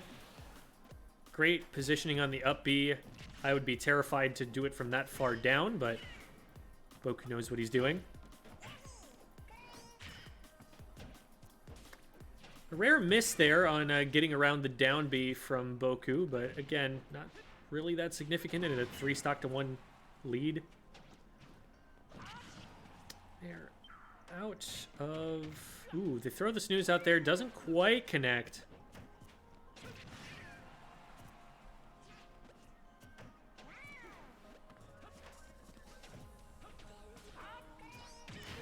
Oh, great job using, once again, that platform trick, dropping through it with the down B. Seems like that's something that Boku still might fall for occasionally. Not a huge deal for Boku in this situation, though. Boku gonna take it 3-1 in winners finals. But Red Rain might have a little bit of data, I guess, going into the grand finals, assuming that's what they're shooting for here. I think it's definitely doable. We'll have to see, though. So right now, it's time for us to take a trip down into the losers bracket and see what's going on down there.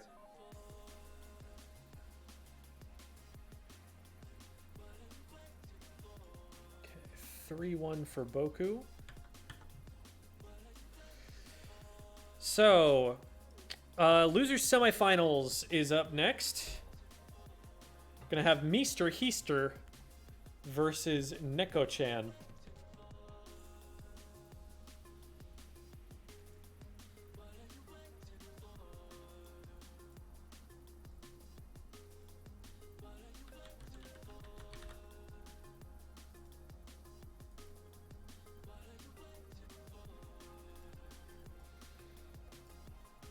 Well,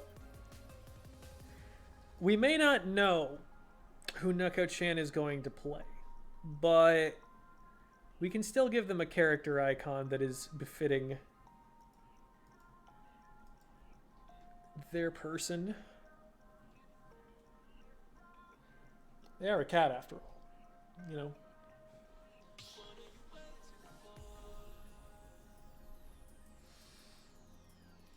Calls to mind the Twitter account of Sakurai, having finished his big, beautiful, epic series of games.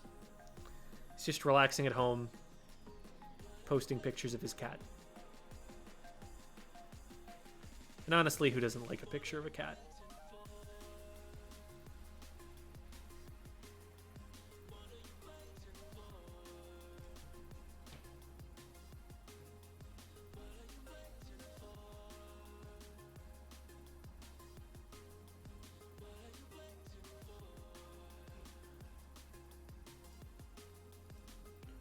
Oop.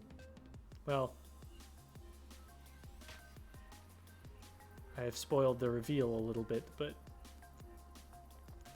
see, like, aren't you all just a little bit happier now that there's a cat? Look at, he's a cat.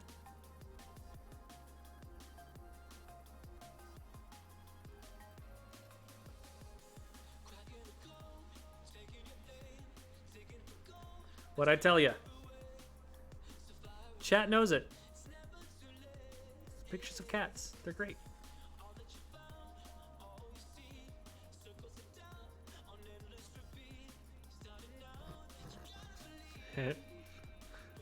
That's funny.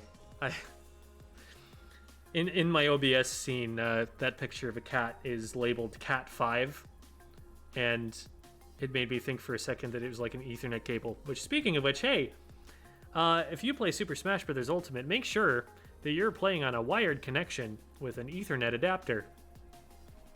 It will make your life much less miserable in that regard.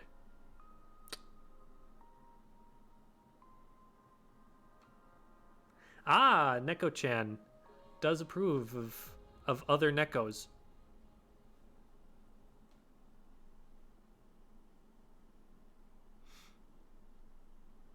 What's the Japanese like morpheme for pluralizing a word?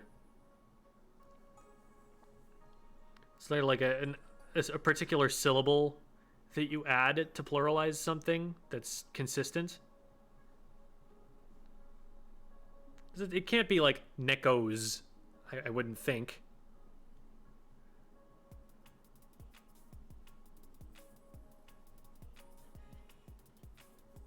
I guess nobody answered me earlier when I asked for a weeb to help me. Would be Tachi. Pluralize people. Okay.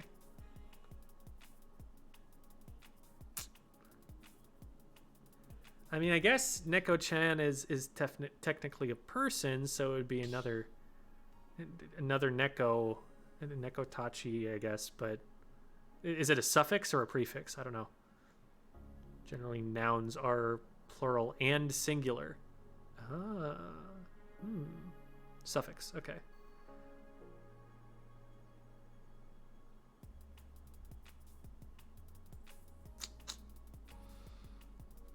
Today we learned. Okay, so that's Lucian. Lucian, you saw in chat. Now Lucian. Anyway, we're waiting on Meester Heaster. Right on cue. Couldn't have been timed better.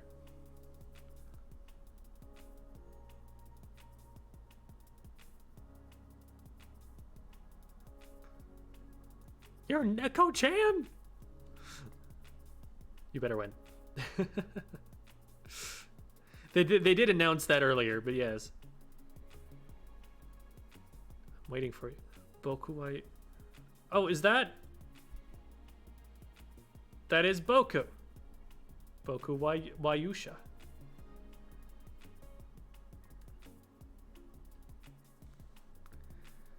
So apparently the only person who was weeb enough to translate Boku's tag was Boku himself.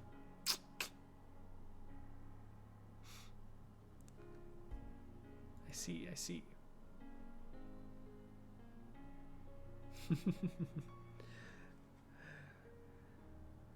All right. Well,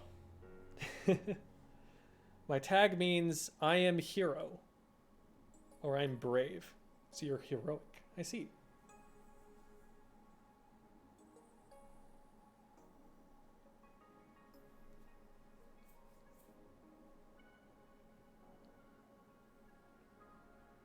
Boku is just, yeah, pronoun. That makes sense, because I've seen that used in other contexts as well. So the Yusha is probably the word for hero or heroic.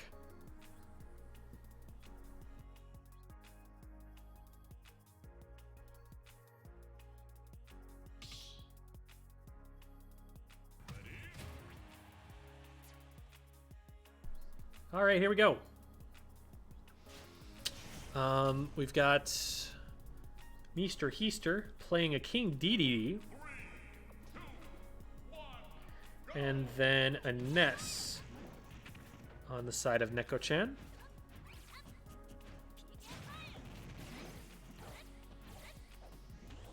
We've got the classic kind of black and white DDD here.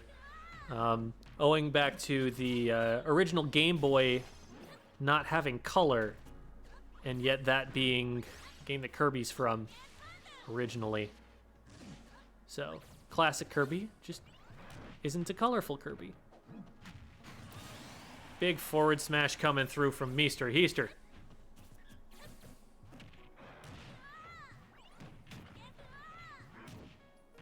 Great use of the Gordos there. Tries to nair through. Good air dodge from Neko-chan. Woo! A little bit spooky. That shield is awfully weak right now, but Neko-chan going to be able to back up a little bit. Protect themselves.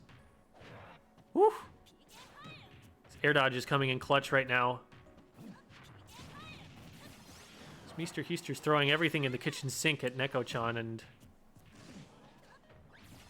neither of these names are very easy to take seriously. I'm not gonna lie. I'm having to suppress giggles when I say them. Might just stick to their first names at a certain point.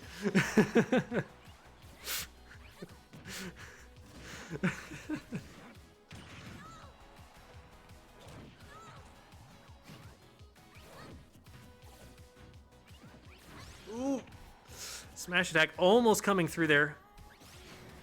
The back air, though. Mushin gonna find that first. Mushin down a full stock almost. 100% is just hanging on for dear life as a small boy. Ooh!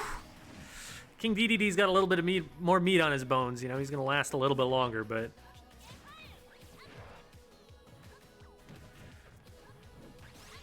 so far looking good for Meester Heaster.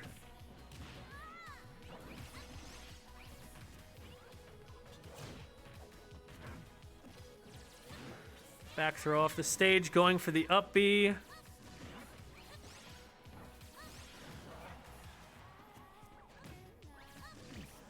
I really like the Gordo placement there. Prevents Ness from going off stage.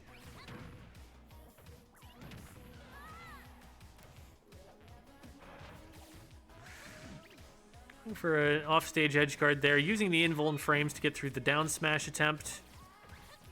And good shielding from Meester Heaster to stay in a good defensive position. Great weight, but the roll in does get punished. Neko-chan still in position where they could take this back. Just need to find a good hit here and then have a really good next stock. But it could happen. Crazier things have occurred in this here game of Super Smash Bros. Ultimate for the Nintendo Switch. Back throw will do it. See what they can put together in terms of some quick, explosive damage. Playing very aggressively here. I like it. You can get away with a lot against the DDD. Very heavy character. Oh no, he misses the tech too, and he's done. Oh my goodness, I told you it could happen, and then it did. Neko-chan stealing that game away with an up B. Whew.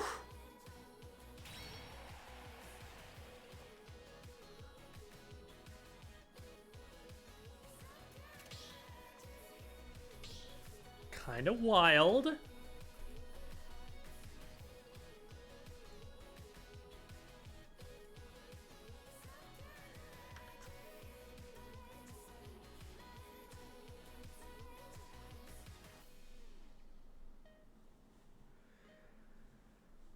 So as Meester Heaster, you got to look at that one and think, all right, I definitely had that one. You got to look at that and be like, okay, I just need to not get too fancy on the ledge on my last stock, and this is fine. Very significant lead up until that point. You got to just kind of go back into it, try and create similar circumstances and get a similar result, you know? It's only a best of 3, so they're going to have to win the next 2 straight. But that's, you know, based on the way that the rest of that game went, you know, you would expect Mr. Heister going to be coming out on top the majority of the time.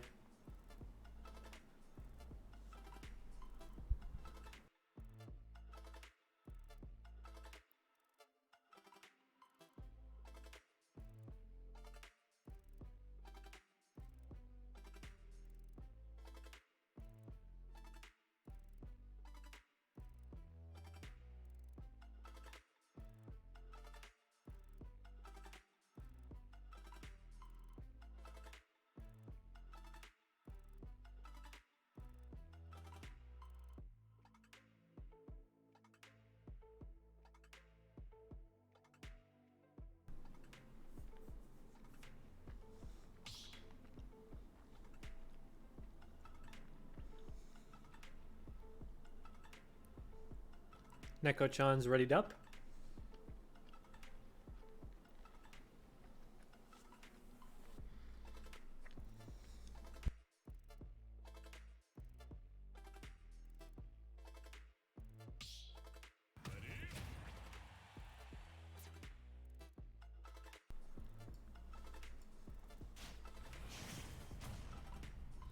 And in we go.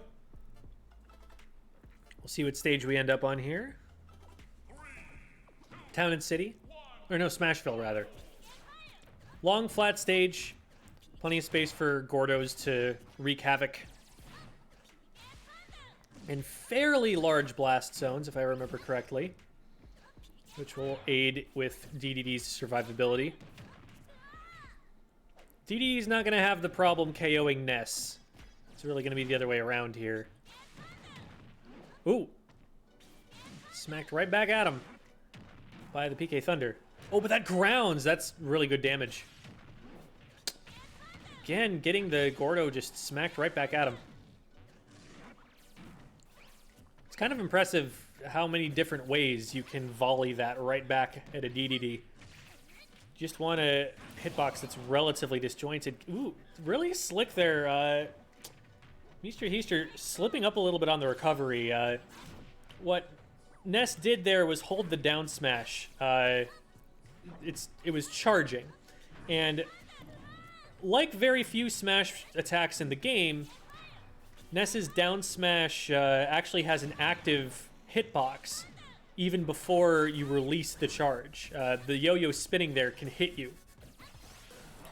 So he held that over the ledge and just let it sit there, and DDD had to run into it. Now, that's very livable. It's a very weak attack, but it looked like Mr. Heister wasn't ready for it and did not recover in time. So that puts Neko-chan at a full one-stock advantage all of a sudden.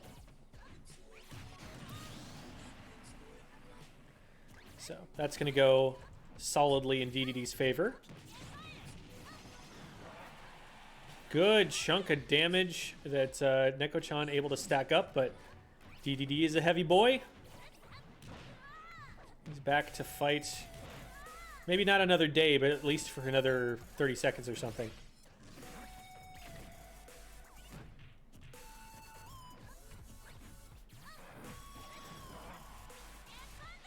Again, not quite enough to do it, but tacking extra damage on with the PK Thunder is a great strategy to make it so that you only need so many of those hits. Oh, this stock is going so well, though, for Mr. Heister, making up a lot of the percent deficit here. And, you know, he only needs, like, 40 more percent to get Ness into KO percent. So, at this point, the advantage is almost equalized.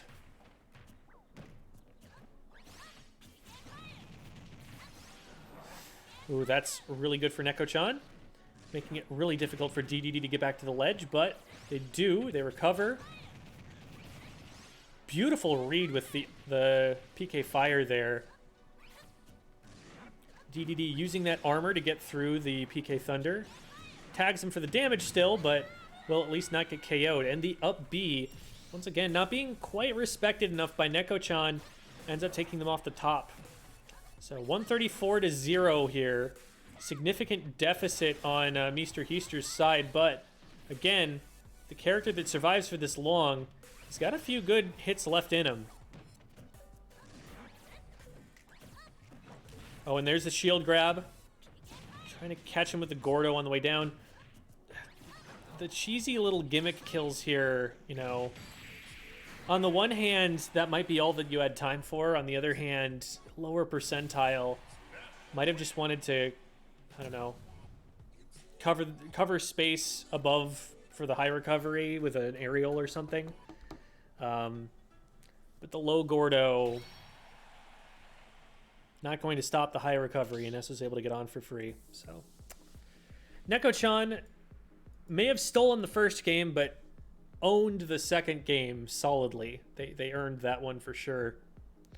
And that will put Neko-chan over Mr. Heister and into losers finals versus Red Rain.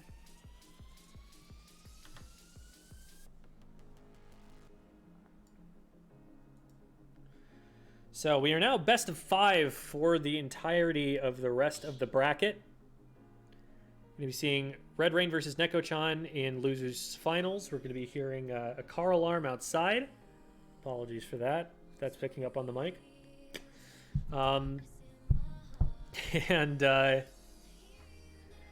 Winner of this match will go into grand finals to play against Boku, who's waiting up there. Boku Wayusha. Probably mispronouncing that terribly, but hey, I'm trying my best.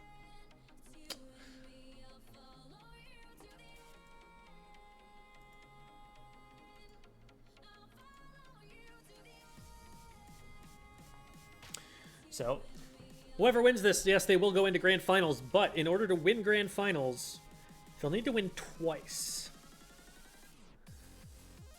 It's because this is a double elimination tournament.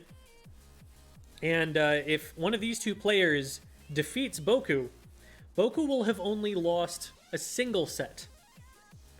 You need to lose twice to be eliminated. And the only person who's left in the tournament to eliminate you is the player that you just played. So it would go to a second set in grand finals if these guys were to win it. So they have 3 sets ahead of them if they want to take this event.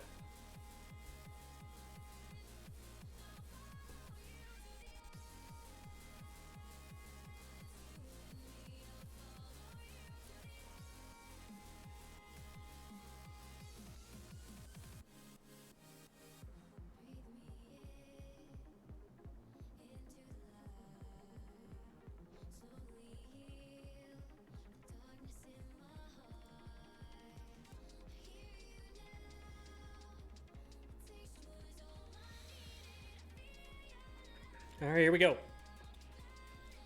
So, picking the stage, it looks like Red Rain has already decided on the stage here. They are sitting in the arena. So, might only be a matter of Neko-chan figuring it out, or maybe they'll hop out and switch it in a sec.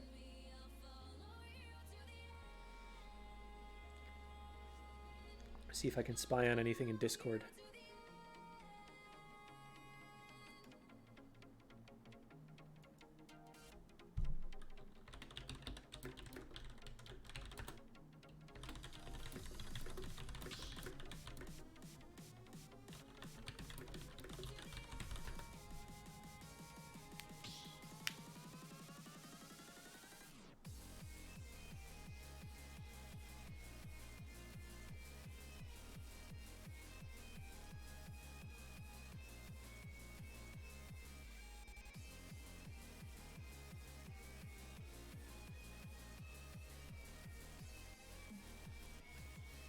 Okay, and they did hop out to swap stage there, but looks like we should be getting in here pretty soon. Just got to get our stage squared away. Maybe take a sip of some liquids. Make sure you're drinking water, folks.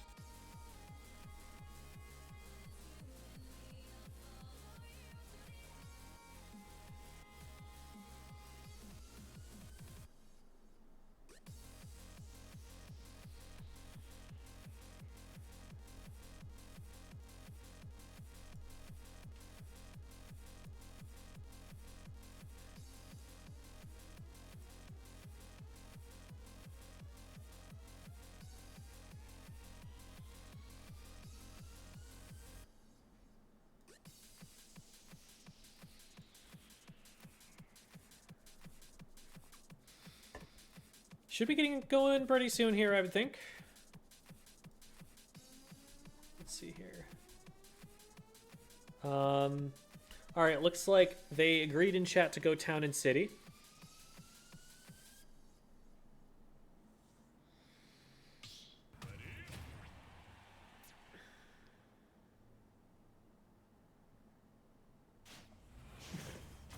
Boku wishing Neko-chan luck, saying, "Good luck, don't get hit, ever." Neko-chan saying, "I got you, I got you." Know your safest options. Be the best you can be. Plus Ultra. We love having an anime protagonist on screen. Definitely pays the bills. All right. Town and City it is. And we are seeing the Ness and Yoshi we were expecting here.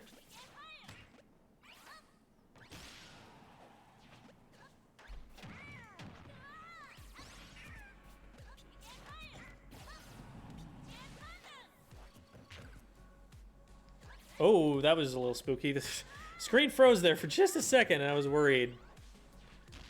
Worried that the specter of Nintendo Online was back to haunt us once more. All right. Very even so far. Red Rain doing some nice safe spacing underneath Neko-chan, finding an up smash.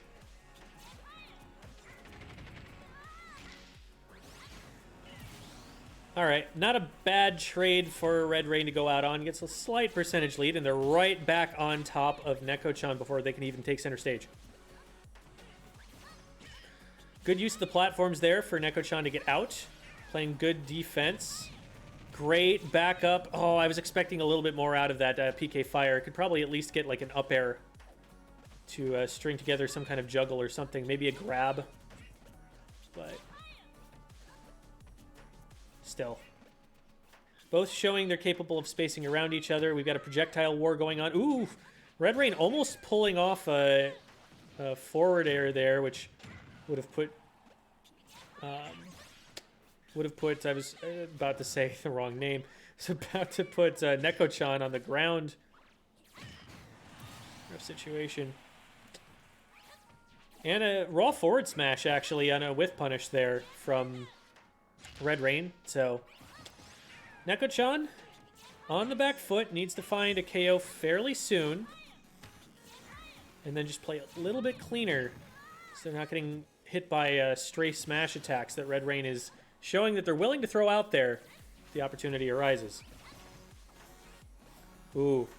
The drag down forward air, unfortunately, they don't get the knockback hitbox or any follow-up afterwards, so...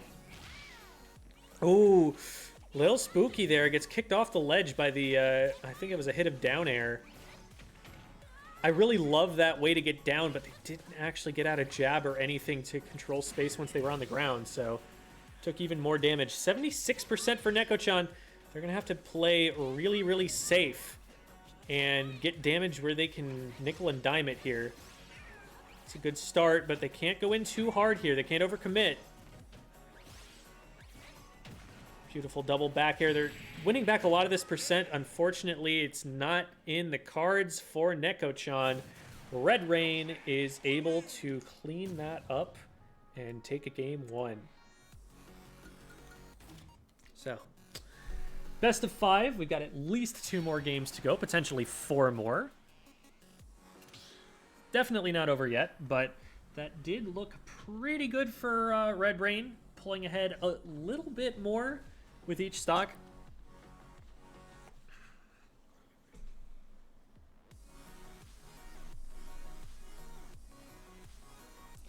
Got some encouragement from Boku in the chat. You'll love to see it.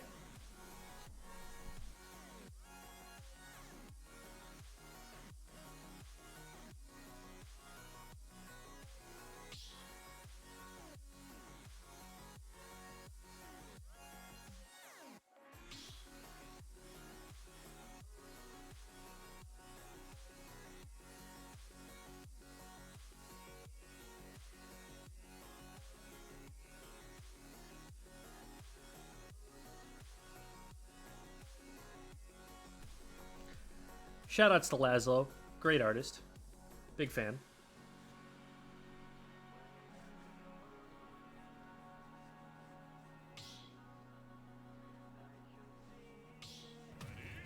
All right, here we go. And switch to Lucas. The other Mother Series boy.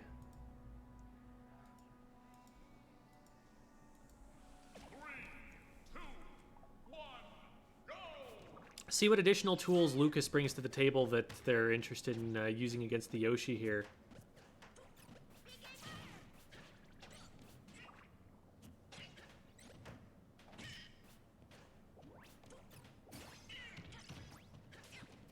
Get the dash attack.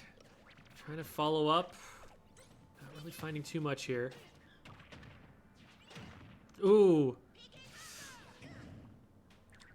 That's a situation where Red Rain caught Neko-chan just kind of holding forward at him. Knew that if they were to just put hitboxes out in front, that Lucian was just going to kind of run into them. So, well played on Red Rain's part. It definitely walled out Lucian really hard to get that stock, and they're putting Lucian in a really difficult position on the second one, too. So Yoshi's still not at KO %, so Lucian still is the one on the back foot having to approach.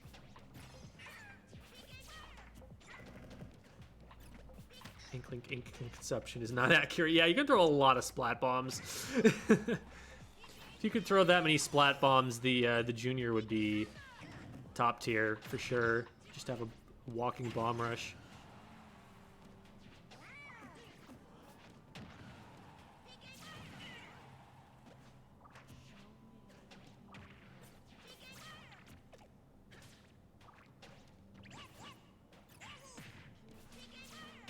Pretty much even so far. Red Rain actually taking the lead on this stock here.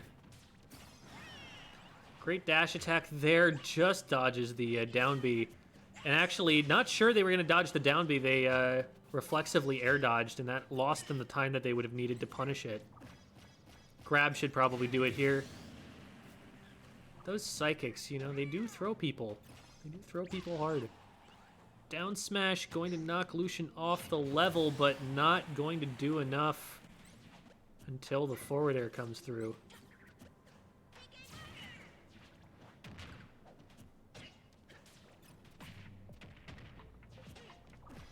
At this point, Red Rain's just kind of running at him because they've got the extra stock to work with. They can be aggressive. But, I don't know. Lucian is playing pretty well defensively against it. Okay, there's some good damage. Neko-chan going to need to get the stock pretty soon here to not be at a significant disadvantage for the rest of the game. Great spacing there, making sure not to advance too far into Yoshi's range. Chucks him out there. PK Freeze is not landing so far. Gonna have to release it a lot earlier than they have been so far. They're just playing the ledge right now. They're just trying to get like a throw or something to finish this stock. Really fishing. Really fishing with that snake in his pocket.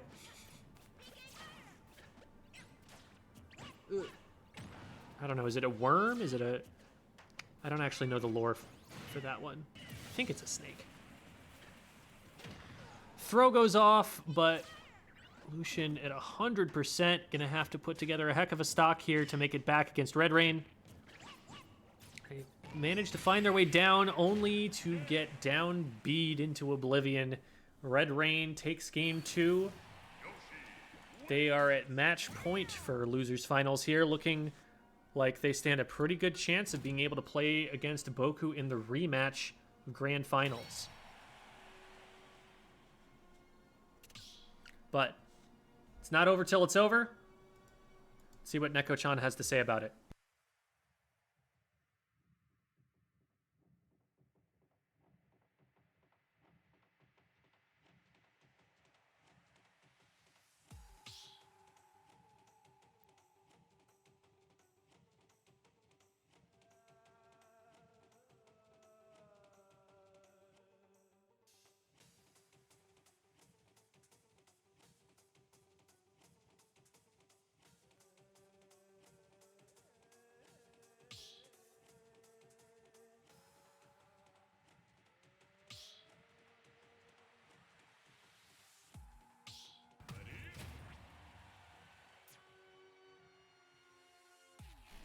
Mara Mara.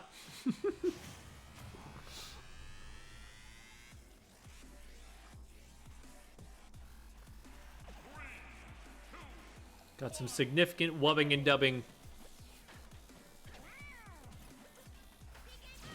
A sure sign of a good time.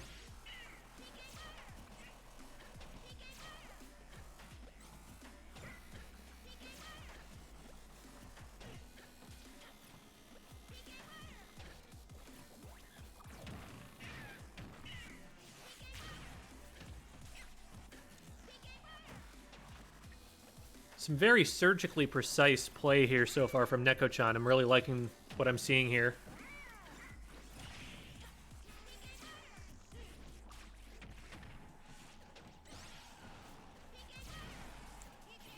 Being very patient, not running in there, taking the damage when they can get it, backing off when they can't.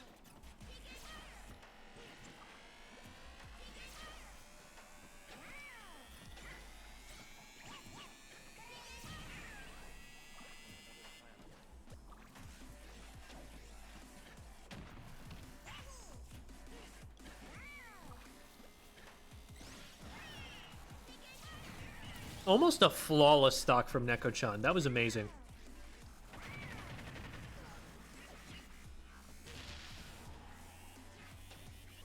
Now they need to get their footing back a little bit here. Oh, might have gone a little too far down, yeah.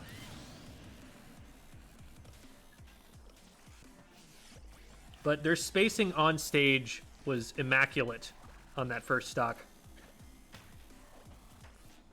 They can keep that up. This is more than winnable.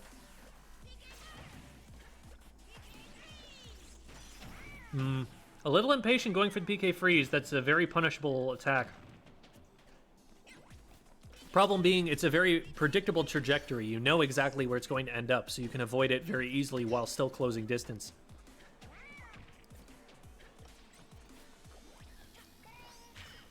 Red Rain going for the down B, a little bit predictable with that. We've seen Boku punishing that from winners finals. Gets the jab off stage, going for the forward air, gets punished on the way back up.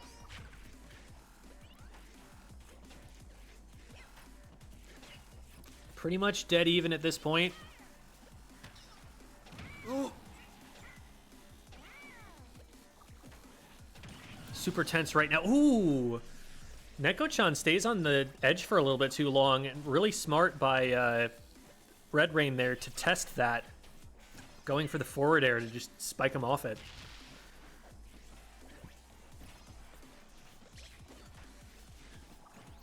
Neko-chan with the throw off stage, gets the snipe with the PK fire, and it is even.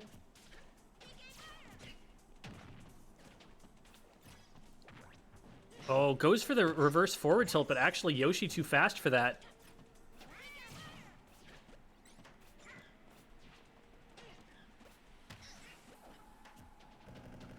Getting kind of hemmed into the corner here by Red Rain's aggression. Not really finding the way to aim his hits, to land anything and get this pressure off.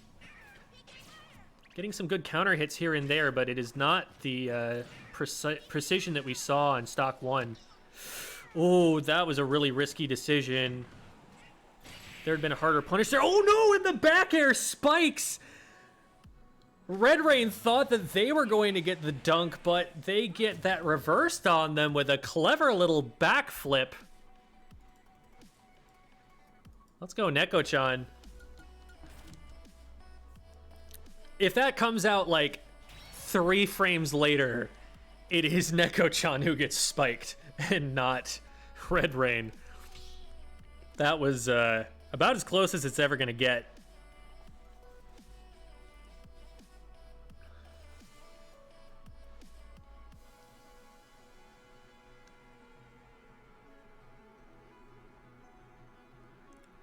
All right. It's not over yet. Game 4. Neko-chan wins this one. It's even for the set. Anybody's set. I was about to say game, but that's confusing.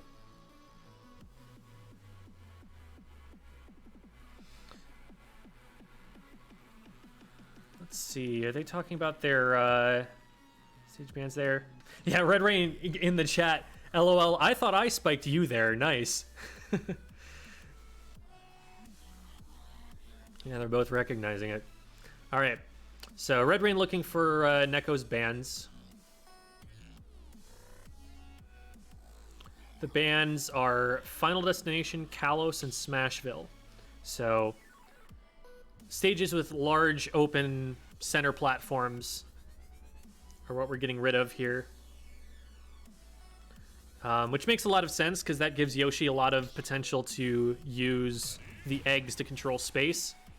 Now there's potential that the eggs hit platforms if Yoshi goes airborne.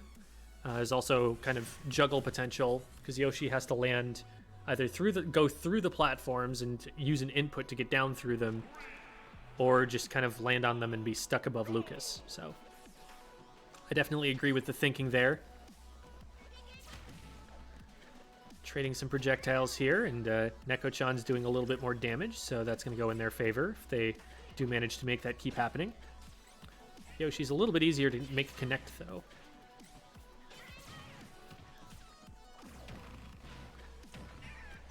Well played so far from Neko-chan. Ooh, going in a little bit too deep, but able to salvage it with a counter hit. Still not liking the PK freeze attempts. Every single one of them has been punished so far.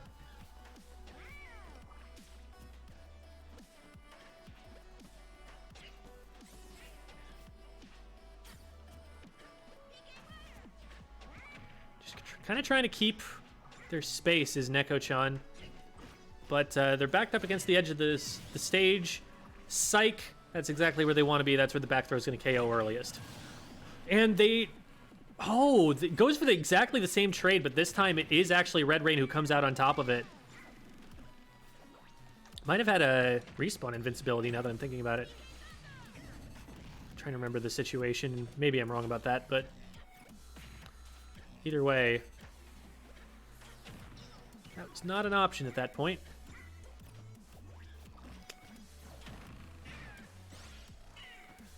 Back to just about exactly even. 2% separate them right now. Down B connects, but the falling Zaire. A really great zone control tool for Lucas. Great for keeping him safe on the way down. It's just so little landing lag that it's usually going to be safe. It's going to interrupt what the opponent is doing and get you down to the ground in time to do something else. The back air from Red Rain going to send them off stage, and the forward air also going to finish off the edge guard there. So Neko-chan behind by a little bit. Not a lot, but they need to play this well. Good little snipe there. The PK freeze just going to let Red Rain back on.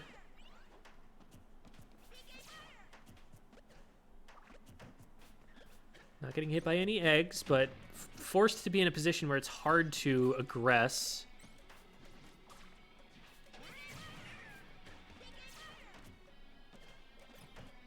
Whew. Neko-chan having to dodge so much for not that much of an opening that they're getting here. Actually, don't go for the shield grab there. Probably expecting Yoshi was going to retreat out of range. Oh, that was a little bit spooky there. They were pretty close to getting spiked by that. They go for the back air. They can't resist, but it does miss. A little bit of a lag spike.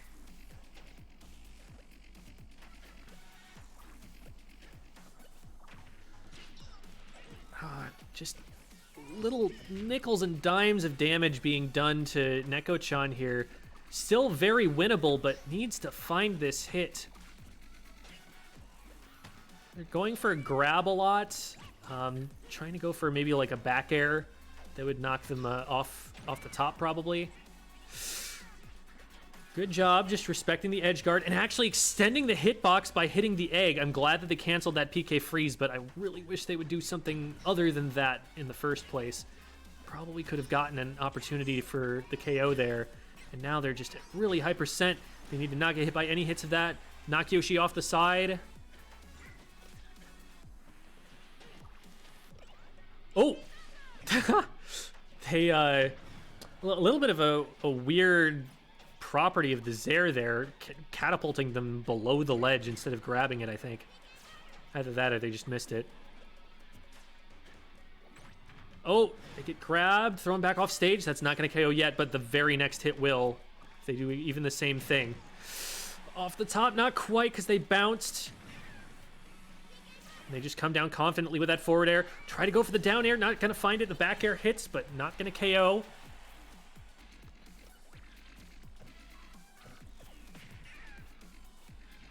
Good patience. And Neko-chan is finally able to get that stock, but man, 163% is so terrifying. They can't even really afford to get hit by the stars at this point. And the egg will combo into an up air and a very long game there. But Red Rain does eventually come out on top. GG's in the chat for sure.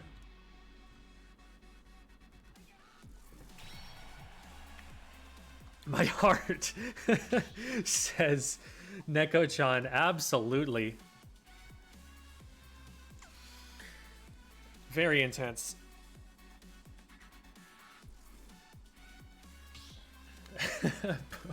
Boku in tears.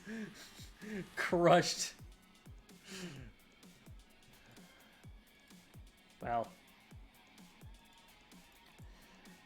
Boku, now entering grand finals against Red Rain here to see if they can stand up for their comrade.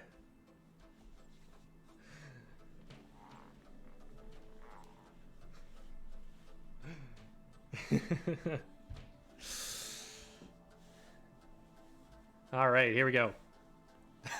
There we go. I love this. So, Boku says, I'm crying. Neko-chan says, I'm also crying. Red Rain, sorry guys. Boku, it's okay. You did what you needed to do. And I'll do what I need to do. Hot.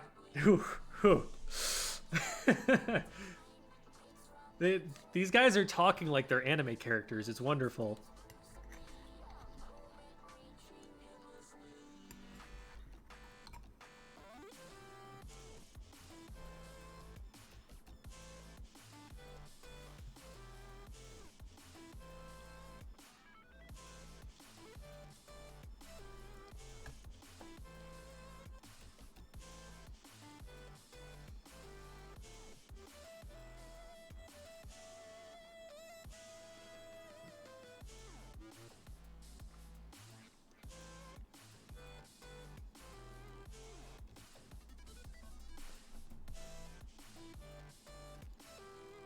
Oh, Red Rain has to go do homework. All right. Good luck with that. Get it all done. Get some sleep.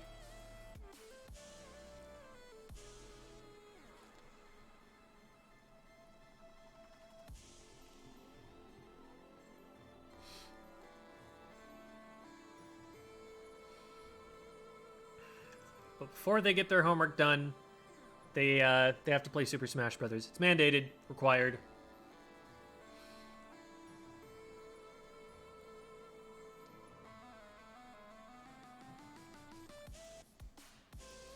So, Red Rain bans Battlefield. I'm going to get 2 bans next from Boku. Boku bans Final Destination, Town and City. Oh, Red Rain's going to go take a quick restroom break, so we'll stall for a second for them. But for those who don't know, we are not, a part of Wayne State University. The production of this event is being done by Bravis.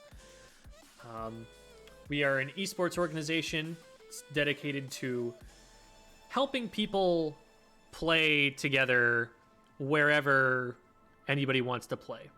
Any group of people, whether that be schools, universities, businesses, we're happy to run events for them.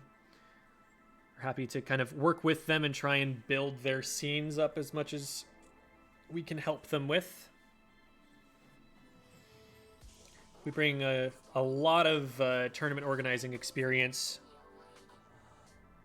to the events that we run, as well as to any questions that people might have. We're just trying to make esports as big as they can be. So you can check us out at bravest.com, which is, I mean, it's been popping up in chat every so often, but there it is. We've got a YouTube channel. There are a couple of pretty useful Smash Ultimate tutorials on there, but the lion's share of the content is for Splatoon. We also have a Discord server, which I'm going to look silly if this doesn't work. There we go. This is the community Discord server, not the server that the tournament is being run out of. We have people from a whole bunch of different games that congregate there, because we run events for a bunch of different places, right? And all of those people, you know, could use training partners and whatnot. But people at this event, for example, don't always get access to people from an event that's being run for someone else.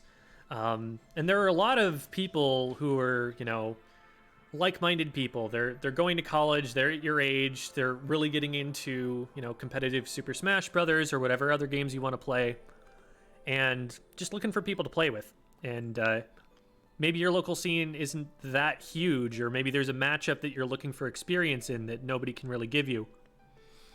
So if you want to meet people here, this is a collection of people who have been at events just like this one, from all over the place. And I think there's a pretty good shot that you find someone who is at the experience level that you're looking for on there.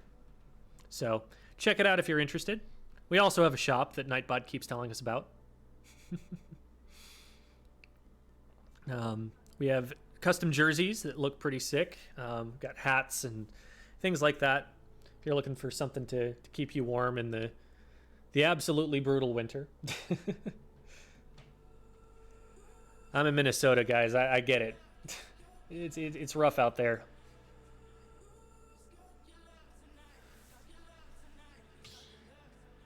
All right, here we go. PS2 is where we've ended up, and Boku going to be starting things off on the Pyramithra. We saw this much earlier at the very beginning of the tournament. And they've been playing similar kind of sword characters since then. Starting off with Mithra, which is typically the play that people will go with. Mithra, a faster character, better in neutral, just better frame data.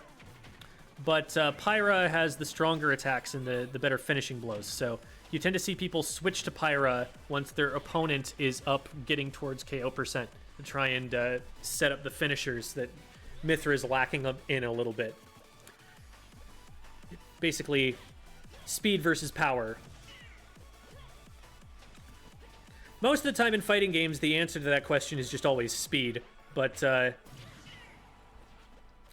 sometimes you do just need the finisher. If it were just a matter of doing enough damage, that would be one thing. But since you need the knockback to take a stock, and the alternative is them lasting like twice as long, then the trade-off can definitely be worth it. See, that up tilt almost KO'd. You do that with Mithra, it might even combo into something it's going to do so little knockback.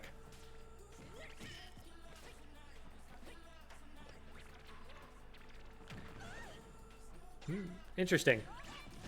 Red Rain looking like they were going to respect Pyra's range there with the egg, but then going right back into it and actually getting a hit off it. But Boku does get the hit that they're looking for, so Red Rain going to have to play really disciplined here to not hemorrhage a lead. That was a really good use of the down B to just get around the hitbox that Boku was putting out. Forward tilt. Oh, comes down through the platform there. That actually surprised me too, even though I've seen it so many times. Red Rain, though, just getting chipped away at a little bit on this second stock here. 65% already. You know, those attacks may only be doing 7% each, but that's 7% that's added to a lead that you can't stop until you take the stock.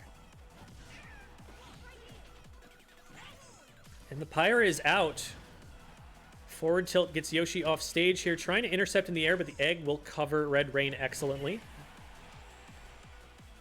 Coming down with the down air, I believe. Down smash. Not quite going to do it. Well, actually, it will do it. The side beat, not enough for the recovery there. Boku actually sticking to the Pyra here, because Yoshi is at high percent. Oh, and they switch out right as they get a hit.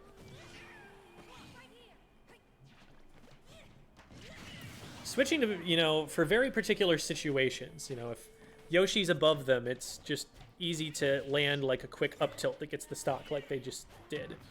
But the vast majority of the time we're seeing the Mithra instead as the faster character. One of the few characters that I think, you know, it used to be that switch out characters like this, they were just really vulnerable during the switch, and so it was always a liability to go for it, and most of the time you wanted to stick with one unless you were, like, in between stocks. But they've finally made it fast enough with characters like Pyra Mithra that making that switch is actually an interesting strategic decision. It only takes so long, and so you get to pick and choose which character you're going to be for different situations. Ooh, and there it is. That'll do it. So Boku holding a pretty solid lead for the entire game so far, taking full advantage of both Pyra and Mithra there. We're seeing their advantages being used in the different situations that they have them.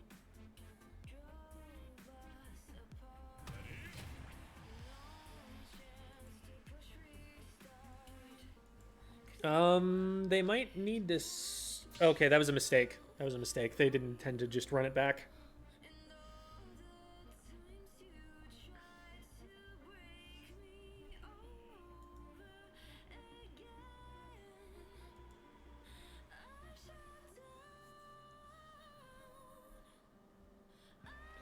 Alright, bans are the same. FD, Kalos, and Yoshi's. Boku is going to be switching to Sora.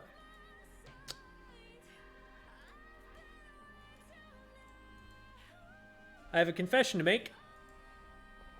The program that we're using for the stock icons has not been updated to include Sora yet. So we're gonna go with the other spiky-haired anime boy here, and you'll just have to use your imagination. Sora decided to go blonde. You know, that's all this is a picture of. You know, yeah, of course.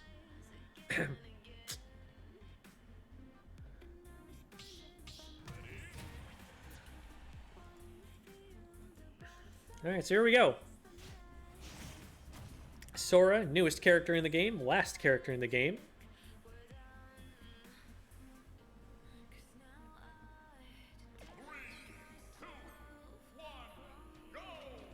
Which I think is really fitting, because Sora Sakurai, you know? Oh, no. Alright. It's like, I know that Sora can survive that. I don't know if Boku's pressing buttons, though. So, alright, away we go. Sora, an odd character.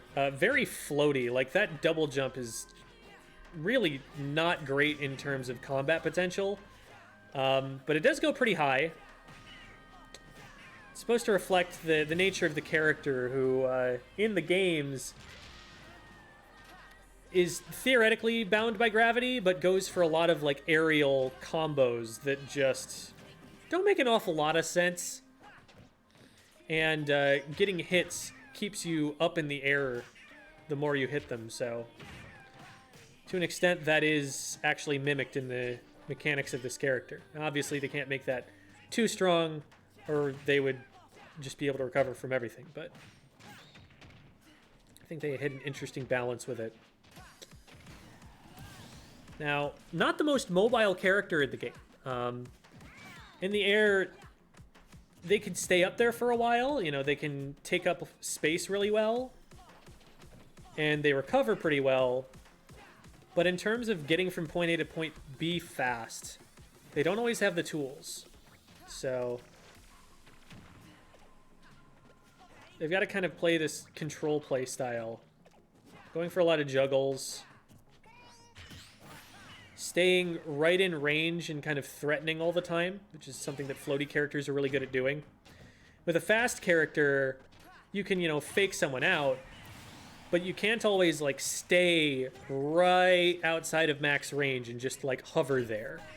Whereas a floaty character in the air can kind of just, like, be right there, that nagging gnat that you try to swat at and is just out of range once you do decide to swat at them.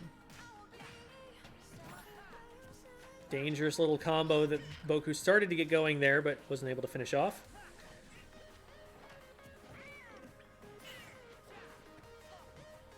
Going for these up airs to try and keep the juggles going.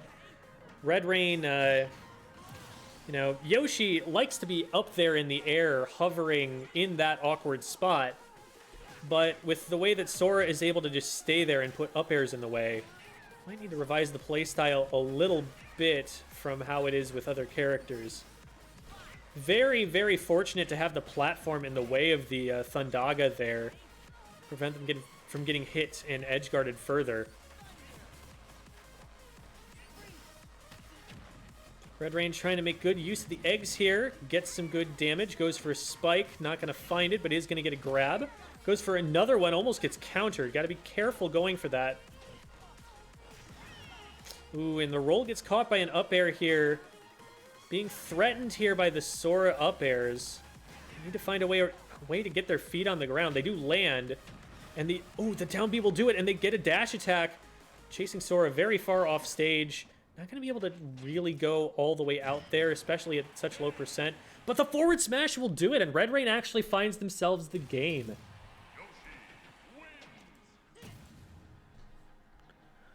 1-1.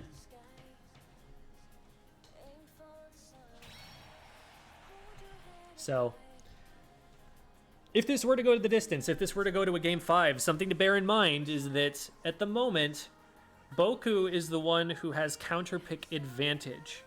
See, the player that lost the previous match gets an advantage going into the next one in terms of the characters they choose and the stage that gets selected.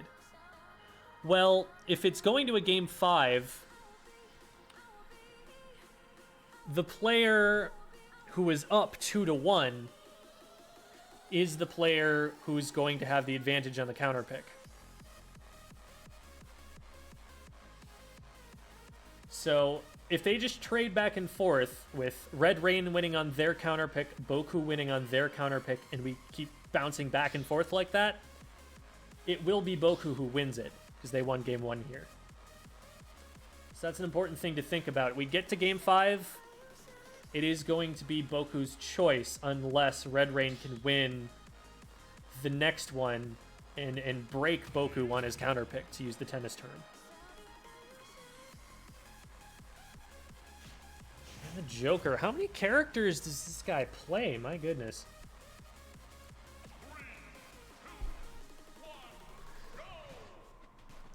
So we're on Battlefield here. Looks like they meant to go PS2 and they accidentally made it Battlefield form. So they're just going to finish the match here really quickly so they can get into the real one.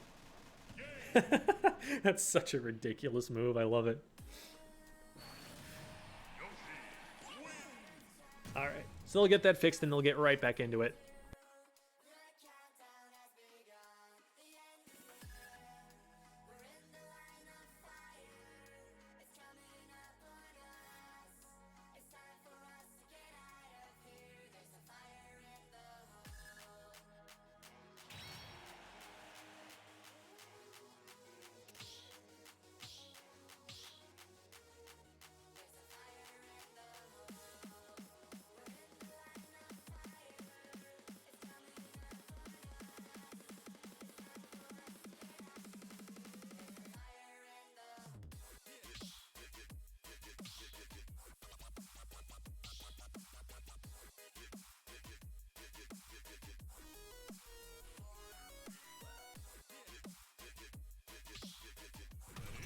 Okay, here we go.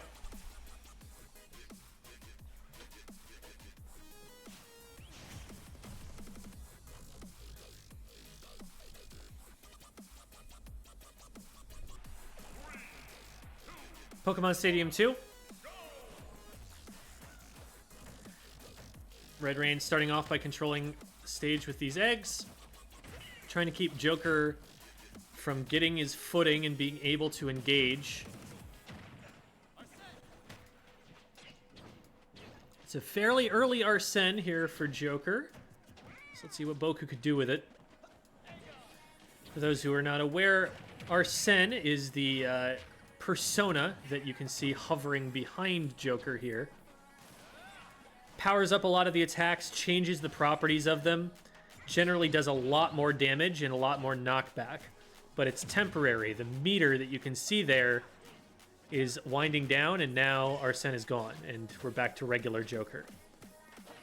So that's a cycle that'll be very important to keep track of as for both characters and for anyone interested in figuring out what's going on.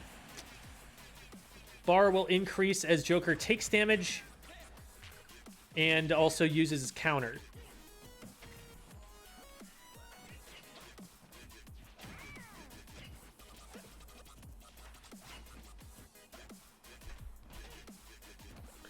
There it is, the when he stands up straight with the blue aura around him, that is Rebel's Guard. That is the counter that gives Joker charge for Arsene.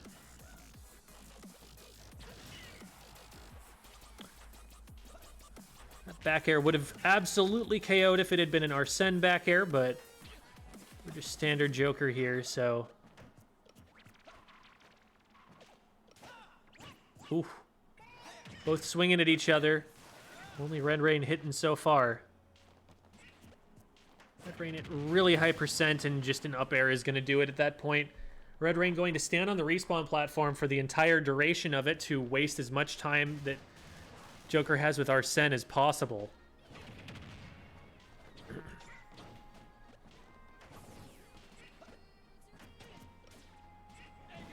You can see they're playing significantly more evasive. They're trying to play up in the air where it's difficult to clip them with an aerial. And now we'll probably see Red Rain play a little bit more aggressive.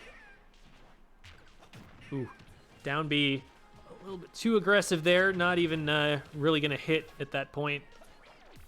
Boku taking advantage of the egg roll with a Rebel's Guard. Good dash attack from Red Rain, but oh, there's Arsene again. And the counter going to put Yoshi off stage. Trying to just zone with these eggs and stall for time, but Boku picking his places really well with these aerials. Ooh, and the egg roll going to get punished there with a dash attack to the back of the head. Yoshi's out of there.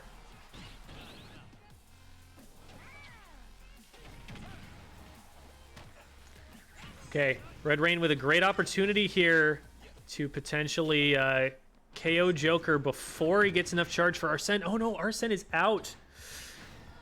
Up air will do it though, and that will empty the meter significantly. So Yoshi has some time to work here, but remember, with every hit, you're charging up Arsene more, so we are going to have to deal with him at some point. Or not! Hold on! Does he recover from this? He just barely does, and only with the use of the Arsene up B. That was so clutch.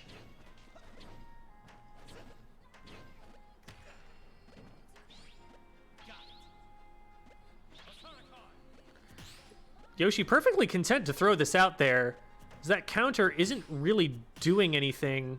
I think he's trying to perfect shield and send the eggs back at him, or just condition Red Rain into running in there, getting clipped.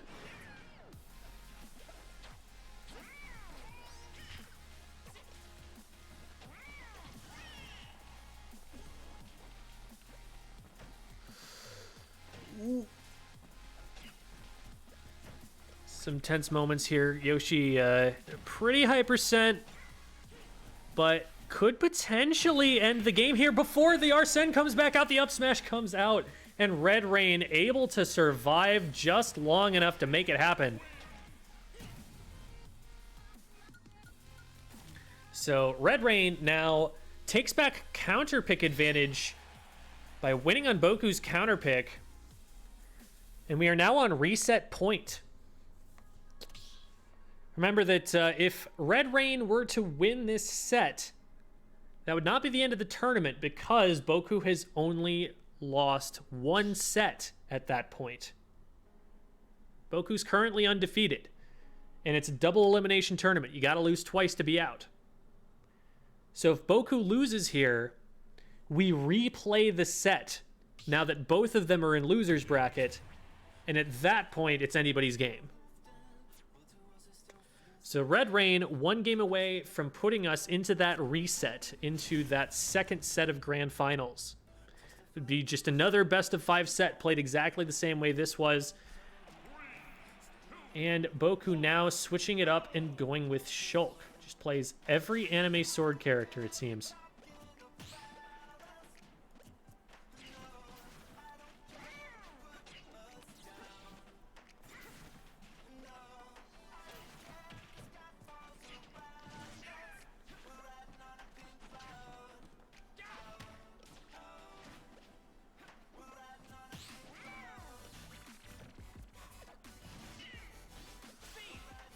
Getting a lot of value out of these dash attacks. The speed Monado art for Shulk going to enable a much stronger aerial-focused playstyle.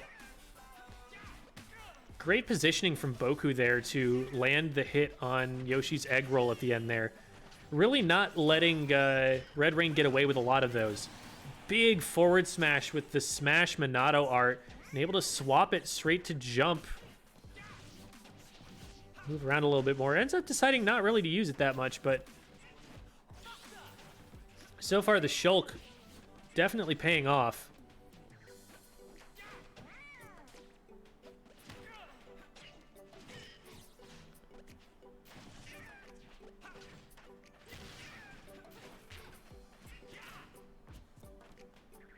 Even in percent, Boku ahead in stocks.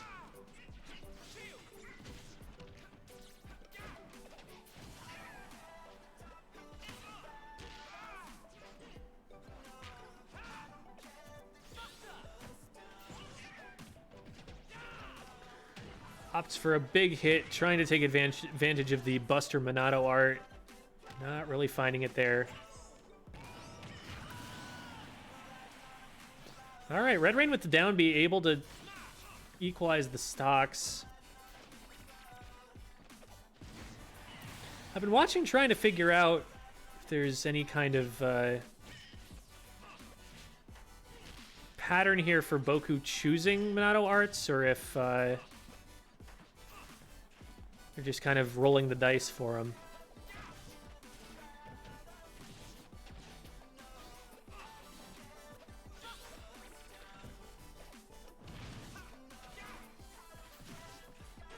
Seems like they're just taking whatever they can get. Ooh, up smash not gonna quite come through, but definitely a threatening move. Red Rain has really had a lot of trouble getting in this game.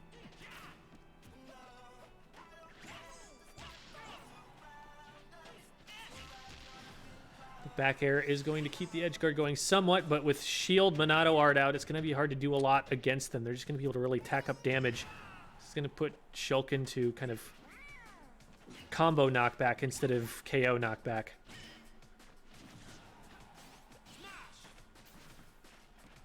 Good air dodge there from Red Rain. Oh, and a beautifully spaced forward smash. Still in this game. We've seen Red Rain steal some games so far in this event. Shield Monado art probably going to help out a little bit here, but also going to make it a little easier for damage to get racked up. Red Rain going really aggressively for some of these follow-ups where there's definitely counterplay. I'm worried that backfires at some point here. Using the eggs to try and get closer to ledge. but just gets taken out off the top platform. Very safe place for Shulk to stand.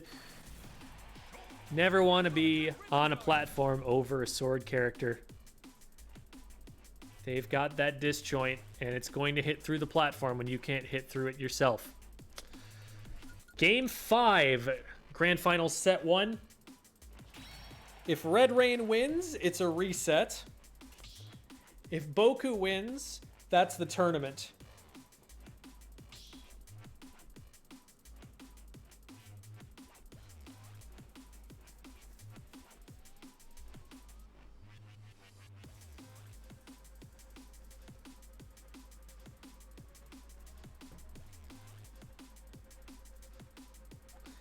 Now, because Red Rain was able to win earlier on Boku's counterpick, they now have counterpick advantage for this deciding game of set 1.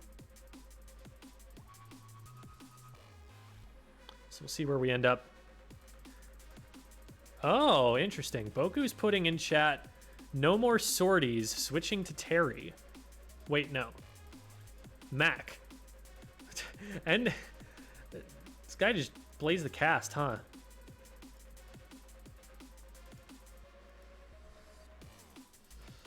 All right. That's going to be a much different matchup than we've been seeing so far.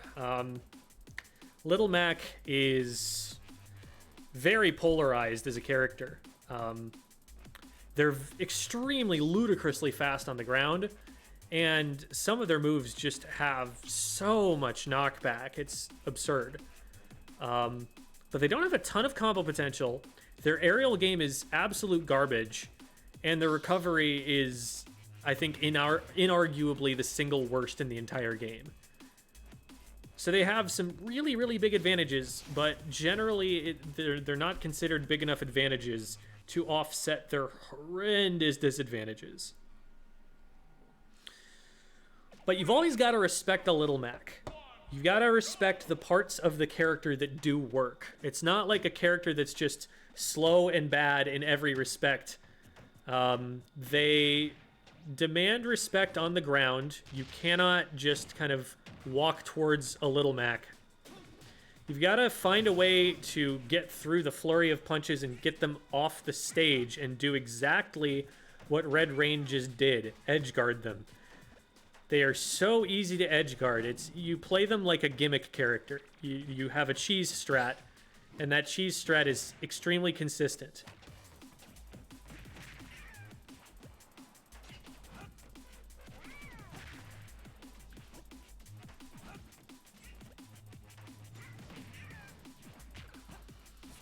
Red Rain having a lot of trouble getting back down on the ground because that angle that they're throwing the eggs at is not covering where they want to move into. So they're having to just kind of back up and do it again.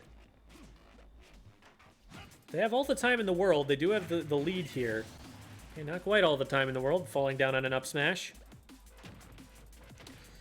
Now, a lot like Joker, we have to watch out for the meter from Little Mac here. The arrows are now full, and you can see he's got the word KO. That means that he has access to the KO punch, which we have just seen executed. And hey, look at that, it KO'd. Who would have guessed that that's a thing that would have happened?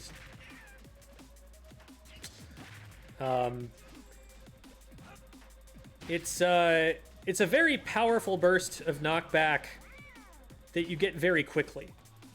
Just a really nasty uppercut. But it's a little bit fickle with when you get to keep it. If the other player respects it... Whew, that almost did Red Rain in for the entire tournament. If you respect it, it's definitely beatable. And there's the stock. No even attempt at a recovery. Red Rain just going to play the safe game here. I say that, and they forward air a little bit too close. Trying to bait in an engagement from Little Mac that they can use to reverse and put him off stage, but they really need to not get hit at this point. Any attack will at least set up into an edgeguard position for Little Mac. He's just... everything is so powerful. Woo! Going up for the up B, which is a KO move off the top. Oh, and there's the down smash that might actually just do it. No, not quite. He is able to recover, but the eggs keep Red Rain alive. KO punch incoming. Only one arrow away. 1 point of damage, I think, given or taken at this point. There it is, and that's not a KO off the top. The up air will not do it in. The KO punch is there. The jab actually does it. Of all attacks, it's just a little max jab that KOs the Yoshi and wins it for Boku Wayusha. So congratulations to Boku for being the champion of the Wayne State University Smash Virtual Esports Open tonight.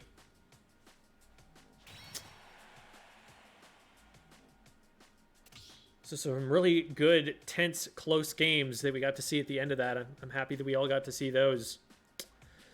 So, big congrats to our winners, and huge shout-outs to Red Rain for making such a great run through bracket. Looking almost invincible at times against some of their opponents. And on top of that, let's not forget a very respectable third place to Neko-chan. Taking a game off of Red Rain in Losers Finals. Definitely making it a contest. Those will be your top 3 for today. Boku, Red Rain, and Neko-chan. Thank you everybody for watching. We appreciate all of you being here to support your school. We'd be happy to come back and do this again sometime. Just contact your student activities people and tell them you had a good time. And I'm sure they can bring us back. Looks like they might be looking to get some exhibition games going. Oh, no, never mind. They're out of here. But thank you, everybody, for participating. Thank you to those of you who came just to watch. We appreciate you guys being here, too. And thanks to Wayne State for having us out here. We are Bravest Esports, and we're signing out for now. Have a good night, everybody.